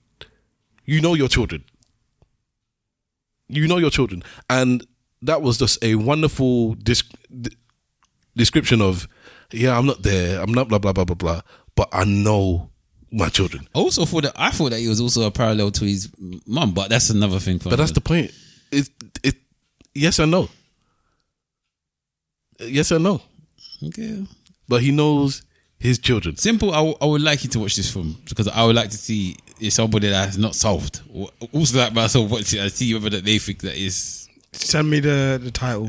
Sentimental Value. But I'm gonna forget. It's in the group. I put it in the group actually. I put the picture in the group because I said so that is in my top 5 films. How long is this film? About 2 hours. Jesus Christ! My other film's about 2 hours. Yeah, man. You put him off the film, but in fact, I'm happy because I don't want to big it up too much, and then you watch it. And that's the problem. That's Starvey. You said this is one of the top. This was challenging Sinners. You used to say it's the best film this year. It's potentially the best film I've seen, or it's last year's film because I watched it this year. But it's potentially the best film from last year, and it was an accident. It's potentially the best film from last year. It's oh my god, and it was an accident. You are not going to leave that film saying, because I understand why you might not have liked. I didn't dislike it or whatever, but it's not the best film of the year. But anywhere close to it. If you come back and tell me that it was an accident, it's not one of the best films you've seen in the last 12 months, I'll be like, then you just don't know cinema, my mate. You just don't know cinema. Okay, because it's fantastic. All right. On that note, let's do. In fact, just before we go, actually, you put something in the post about some Ghana football or something or another. So just talk about that before we go. Not really. I can't remember to talk about it. I've got nothing to say. Borussia Dortmund's first official international academy in Africa will be based in Ghana. Yeah. Okay. I don't know what I didn't research it, so that's what I'm saying. I don't really want to bring it. It's they're doing a football academy, isn't it? They're doing. Again, the timing of that is interesting with the change of the AFCON as well. So, but what they're basically doing is getting in grassroots African footballers. They're creating them for their academy from there, and then they'll bring them over into the Bundesliga. Creating them, molding them. It's probably just a farm for them to be able to sell players at a good price as well. Because Borussia Dortmund are known for getting players, building them up, and selling them very expensive. Yeah, and that's it. And Ghana is a good place to go. Even if you look at the previous legends that you've had from Ghana, the Asamoah Gyan's, the what's his name? Oh God, I had the name in my head. It's just flying out of my head now. And even the current guy, Anton Semenyo, what have you, like, you can see that talent, consistent talent has come out of that country. Anton Semenyo was he born in Ghana? Or was he born here? I can't even remember. Either way, man. I feel like he's born here. The other one, Kudus, the one that's Mohamed Kudus as well. Like, there's I don't know. There's talent from them, man. There. But I know in Africa there's going to be a bunch of whichever country you pick. If you look at the Premier, you can put a pin down. It's not even the Premier League, just the Premier League. If you look at the top leagues in Europe at the moment, they're saturated with African and Brazilian players. Almost every big team has got more than one Brazilian or more than one African player, all the way across Europe. If they haven't got an African player, they've definitely got Brazilian. And if they haven't got a Brazilian, they've definitely got an African, and some of them have got both. Well, Africa is the price. Like one chunk of the whole world. So that is not uncommon. Having a lot of people from Brazil is more of a big deal than having a lot of people from Africa. Because Africa's a continent. Brazil, that's one country. Fair enough. So, but that's the proliferation. You would expect it, especially with the diaspora, because a lot of these African players you're talking about, most of them were either born in Africa. Yeah, but this I'm saying, the talent is there, the pool is there, and it's a smart move by them. And I won't be surprised if you start seeing multiple football clubs doing the same thing. And also, they're probably looking at the market of. Surprised you Chelsea not there already. They're probably looking at the market of supporters. Yeah, how much money they can make off supporters, because Africa's football mad. So now, if they got a base in a place like Ghana, and Ghanaians are seeing Borussia Dortmund shirts all over the place because they're playing with that team, and they then might start supporting that team, again, that brings revenue back to the club. So yeah, it's a very smart thing to do. The same way when you build a new pitch in a city, where you build the infrastructure around it, you build houses, you build shops, you help the community with grassroots, this and that, and blah blah blah blah blah. You do that in a whole other country, especially like you say in an African country, where you build a pitch, you build some schools, you build this and that, you do this blah blah blah, because it's small money in the big scheme of things. You get the players to come in. Now you start handing out shirts. You do some advertising around the thing, and like you said, now all of a sudden this area is a Dortmund area. And then that proliferates out into this is a Dortmund country. And then you get a star player from Ghana that actually plays from there, and then he goes off he plays for Inter Milan, he plays for Arsenal, he plays for Manchester United, and he's the star Ghanaian. Then it's like, but he came from there. You're building up your brand, and then the money comes after that. After that, because now your kids are follow Dortmund. Why are you kids follow Dortmund? Because this player... Yeah, he's from Ghana and he blah, blah, blah, blah, blah. And then also you get them nasty 360 contracts where even though he started off in the Dortmund Academy, he's got clauses in his contract that mean that he's gone to all of these different clubs, but they still get a percentage and all them type of stuff. Yeah. And then in 10, 15, 20 years time, you get a Thierry Henry. Yeah. And what I mean by Thierry Henry is, as my brother likes to mention, you have one, maybe two generations of fans that follow a team because of this player is so big. And if you have one of those in a Dortmund that helps you win the league and is a genuine star, so he's making money domestically in Germany, but then he's making money because in Ghana as well. And then when they build one in Senegal, and when they build one in Nigeria, and he's making money with 200 million population there, 100 million population there. Now you're building generations of fans. There's still a million black Liverpool supporters because of who? Yeah, John Barnes. And plenty Jamaicans. He's one of us. Yeah, John Barnes. So John Barnes was before Henry. And still, who's the next one? Because you have John Barnes, you have Henry. Yeah. Who's the next one where a whole generation of people following them and at that team because of one player? Messi. So they follow Barcelona because of Messi. I think Messi had. I think Barcelona was followed anyway. I think Messi took them to another level, though. I would argue that the Inter Miami. That too. He can do two clubs. Why not? Yeah, because me as an American, as a person that knows nothing about American football, if you told me which American football team do you support, as in soccer, I say Inter Miami. Why? Because it's the only one I know. And why do I know them? Because they've got Messi and Beckham owns them. And they have that nice pink color. They got the pink Rolex, the Tudor watch. I know about LA Galaxy. I remember LA Galaxy. I used to, but that was because of Beckham. Because of Beckham, yeah. I know the other Galacticos that went there, but Beckham was the first. All right, let's do our church notes and our goodbyes. Let's start off with Simple Simon. Yes. Fallout. That's all I've been watching. I ain't watched anything else. I read another chapter out the book, Thinking Fast and Slow. The book is massive. It's hard to get through because it's complex content. And it requires you to think when you read it. But it's a good book. If you get a chance, what's his name? Kaufman. Sorry, I'm really, really tired. That's about it. Peace. I'm out. Has there been a time when all three of us have been in fact, I'm not as tired as you two guys, actually. I was sad at the beginning. Now suddenly I've got a refresh again. I don't know where it's come from. Well, that's good when you're about to go home. That's good to get you refreshed now. Big Wala.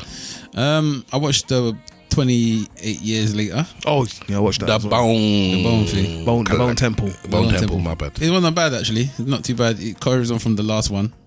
De Costa directed this one, though, which was the last one that was directed was from my man Boyle. Yeah, and he's done all of them for Stephen, but no, he didn't do 28 months or months later, whatever it was. Oh, okay, but yeah, it's not a bad film. But they ignore that film like it doesn't exist. It's not a bad film at all. It's a bit weird, but I knew it was going to be weird because the film that came out last was a bit weird as well. And this is set for a third one, isn't it? It looks like there's going to be another one. They wrote the trilogy, and everyone's saying this one's good, so they're going to do the trilogy. It will be. It's very much based on one area. So yes, or one part of what you can see is of a story that is of gonna carry on. And Stephen Ball's gonna direct the third one. I think I haven't watched it now, but I've just heard people. Well, she did a very good job anyway. People are rating her for this job, for this one. So I'm glad that she's already getting a bit more praise after the Marvels film that they kind of, you know, trust up. What's it? Shao. What's her name? Nia DaCosta. Oh, she did Marvels. Yeah. Oh, okay. Right. Chao was the one that did. She did Eternals or whatever. Yeah. That's the one I was talking about. So, what film are you talking about? The Marvel one? The Marvels. The Marvels. Oh, sorry. I was just thinking Eternals because one of the Marvel film that just got washed out. All right, yeah, but okay, my bad. But anyway, so then I watched that. This week was the last episode of Power Force. So that season is now done. Oh, that particular thing is done. That chapter. Yeah, that chapter's done, and there's now going to be some new chapters. One called Power Legacy and Power Originals, which is going to be the origination of the three characters, Tommy, Kanan, and Ghost. So that's going to be quite interesting to see when that comes out. But yeah, if you can, this season of Power Force has been quite good actually. So check it out if you get a chance. So how many different powers have there been? So many. About 5. And they're all good in such quick succession. It's mad. I think they're all good. I don't actually think there's a bad power. And I've never watched one episode of one of these things. You know what 50's done? He's used the Tyler Perry formula, but increased the quality. So Tyler Perry just pushes out shows. And 50's done the same thing with this Power Universe stuff, but like and BMF, but BMF is not as good as Power. Like what Hala's saying, the Power stuff is the consistency along the different chapters is fairly good. But any of them as good as the original one? Yeah, I mean, people like some people say Raising Kanan might be the best one, but I think that Power Original is the best one. Yeah. And then I like the Tariq one, which is Power Book 2. Okay. Yeah, I like all of them. But anyway, I started the Tommy one, but I didn't continue. I watched the Kanan one up until I think they got to 4 seasons or something like that. Is it 4? 3 or 4? I think it's on 4 now. So you'll be at the end. No, then I must have seen all of 3. I didn't watch 4. How many episodes in these seasons, man? 10. 10. Usually around 10. But yeah, Raising Kanan was good. It's good enough to keep you going. All right. But yeah, so if you're already invested in the characters from the past thing, then you want to know where they come to and where they come from, innit? But yeah, so what else is there that I watched? Something else, but I just can't remember what it is. I watched that. That's a Sentimental Value nonsense. I also watched Frankenstein. Huh? What would you give it out of 10? About 6, 7. Okay. Frankenstein. What do you think? I give that about 7 as well. I thought that was quite good actually. Frankenstein and Sentimental Value, same. Oh. I think Frankenstein was quite good. Yeah, so did I. I told you all them Netflix films I enjoyed. Yeah, I need to watch some of the rest of them now. I'm trying to watch films at home. I'm finding it very difficult to watch films at home though. So you haven't seen the George Clooney one? No. That's the one that people are saying is quite good. With what's his name in it? Well, they compare it to Sentimental Value actually. It's got what's his face in it? Idris. No. It's got the funny one. Adam Sandler. Yeah, so I'm gonna watch that. I'll check that out, and then I'll watch the one with what's his face in it. The one that's in the Penguin. That's the worst of them by far. Colin Farrell. Yeah, it's by far it's the worst, but it's still. What about the one with the guy from Peaky Blinders? Is that any good? Is it Guy or something they call it? The film. I haven't seen that one. Then it's not part of that film. I thought it was. About. No, the one with Idris, the Frankenstein, Frank Kelly, the one you said you're yet to watch. And with the casino one, sorry, yeah, that was it. And the Knives Out, those were the 5. Oh, okay, all right. Fine. But what's it called? What's the ones they won for Good Will Hunting? The Oscars they won for Good Will Hunting. The dudes that won the Oscar for Good Will Hunting. You know the film I'm talking about though? Which one? Good Will Hunting. Yeah, of course I know Good Will Hunting, but yeah, okay. Oh, sorry. The 2 main actors, apart from Robin Williams, they wrote the film in it. They won the Oscar for writing the film. I don't remember. Okay, they've got the film on Netflix that came out yesterday, innit? Or today or yesterday. So I'm gonna watch that one. Oh, you mean that's got Tiana Taylor in it. Yeah. Okay, You mean what's it called? Batman and his brethren, Matt Damon and thingy. Yeah, Matt Damon and he won an Oscar. That's the first film they wrote. They won an Oscar for it. No, I don't even know. Yeah, the Oscar winners from the jump. Yeah, I need to watch the rip. Everyone's saying that's good. Oh, is it? Well, from what I heard, people saying it's good, Okay. or it had high expectations to be good. They haven't actually been in a bad film together. Who? Matt Damon and Ben Affleck. Yeah.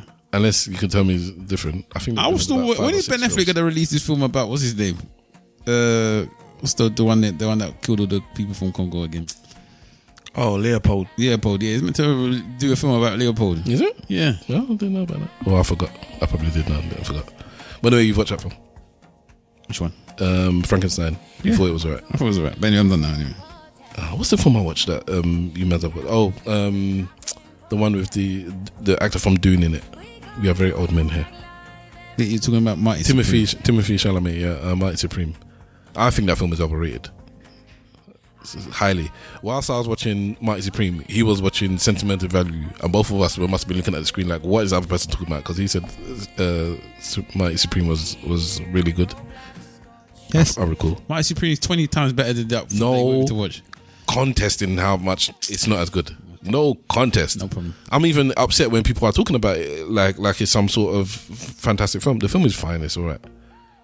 And he acted. Everybody acted well in it. The film is fine, but I was telling the dude I was talking about the top 5 films with that I might prefer The Wrecking Machine. Oh, you're crazy. To this one. No, I liked it. And Marty Supreme again, another Marty person that is a horrible character in the film. Yeah, because they talk, and they're talking about that last scene. Because I heard people talking about the last scene in that, even the last shot. And then when I watched it, I was like, no, it's fine. But have you seen Marty Supreme? No. Oh. I haven't watched it yet. Okay. Yeah, it's not like the other two. Especially, it was just an accident. Okay. All right. It's better than Sentimental. No, it's not. All right. Okay, so you're done? I'm done. I said I was done a minute ago. Okay, my bad. Sorry. And you're done? Yeah. Okay, I'm Stavros Boss. You can catch me at Stavros Boss on most of the social medias. I've told you what I've done and where I've been and where I'm going. My Stavros says this week is in fact, I'm going to make it 3 foreign films. Get them on your list. Don't let the foreign films let you down. In fact, I watched another foreign film. I watched the Korean one, No Other Way. Have you seen that one? No. I don't watch these foreign films that you people watch. It does. Well, it's good. It's the one he did, The Handmaiden, and he did the one where I can't even do the spoiler, but one of the biggest the biggest Korean film of all time. Parasite. No, that's the one. That's the one that won the award. But the cult classic, the one with the man that with the axe, old man, old boy. That's it. Yeah, it's the same dude that does that. I'm actually thinking that this man might be my favorite director. Handmaiden, I can't even remember the film, but I remember watching that film and being besotted with it and then forgetting it straight away. But I'm gonna watch that one again. This film is very good. He released a couple of films recent. Anyways, no worry. So no Other Way is a decent film. That's Korean, but that's not the film I'm gonna add to my trio of foreign films. Sentimental Value 1 from Norway. It Was Just an Accident 2 from Iran, and 3 from Mexico. What's the one in Brazil you said? Is it Brazil or Mexico? You said Brazil. Okay, and it's Wala. Do you remember the name of the one from Narcos? The film that he's in? No. The secret something going about a secret agent. Those are the 3 films. I've just heard too many good things about Secret Agent. If he's in Narcos, then it's going to be Mexico, not Brazil. Then it's Mexican. My brother. Thank you for correcting me and put me on the right path. So any of these films better than City of God? No, they're not. No, they're not. I need to watch City of God again because I think I watched it with child eyes before. City of God is the shit, man. Even though our sister's friend, when it was her birthday, she just hide out at cinema and it was City of God we watched in that cinema, innit? Maybe, I don't know. Yeah, it was that's big. It was a big movie.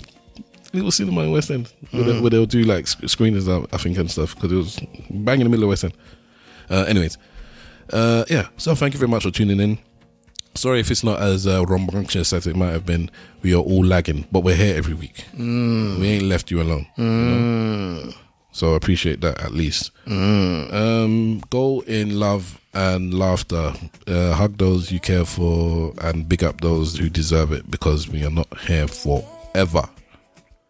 Blessings, peace and love. And as my brother Web Slinger used to say, and Simple Simon has taken on the mantle. Remember, if you ain't saying nothing, say it well. Said say it well. Slag for life. Which Narcos are we talking about? Narcos in Mexico or Narcos? The first one, him. That's Colombia. It's Pedro Pascal. It's not him in it. No. The actual, what's the name of the bad man? Escobar. Yeah, the Escobar. He's in the new film. He's a Brazilian actor. Oh, he's Brazilian. Okay. So it's a Brazilian film. Yeah. I thought he was talking about the second Narcos. Sorry, you said first one. Ladies and gentlemen, boys and girls, cats and dogs, rodents and other small insects, welcome to the ESN podcast. I'm gonna have time for that. You know what? I got time. 1700. I got time today.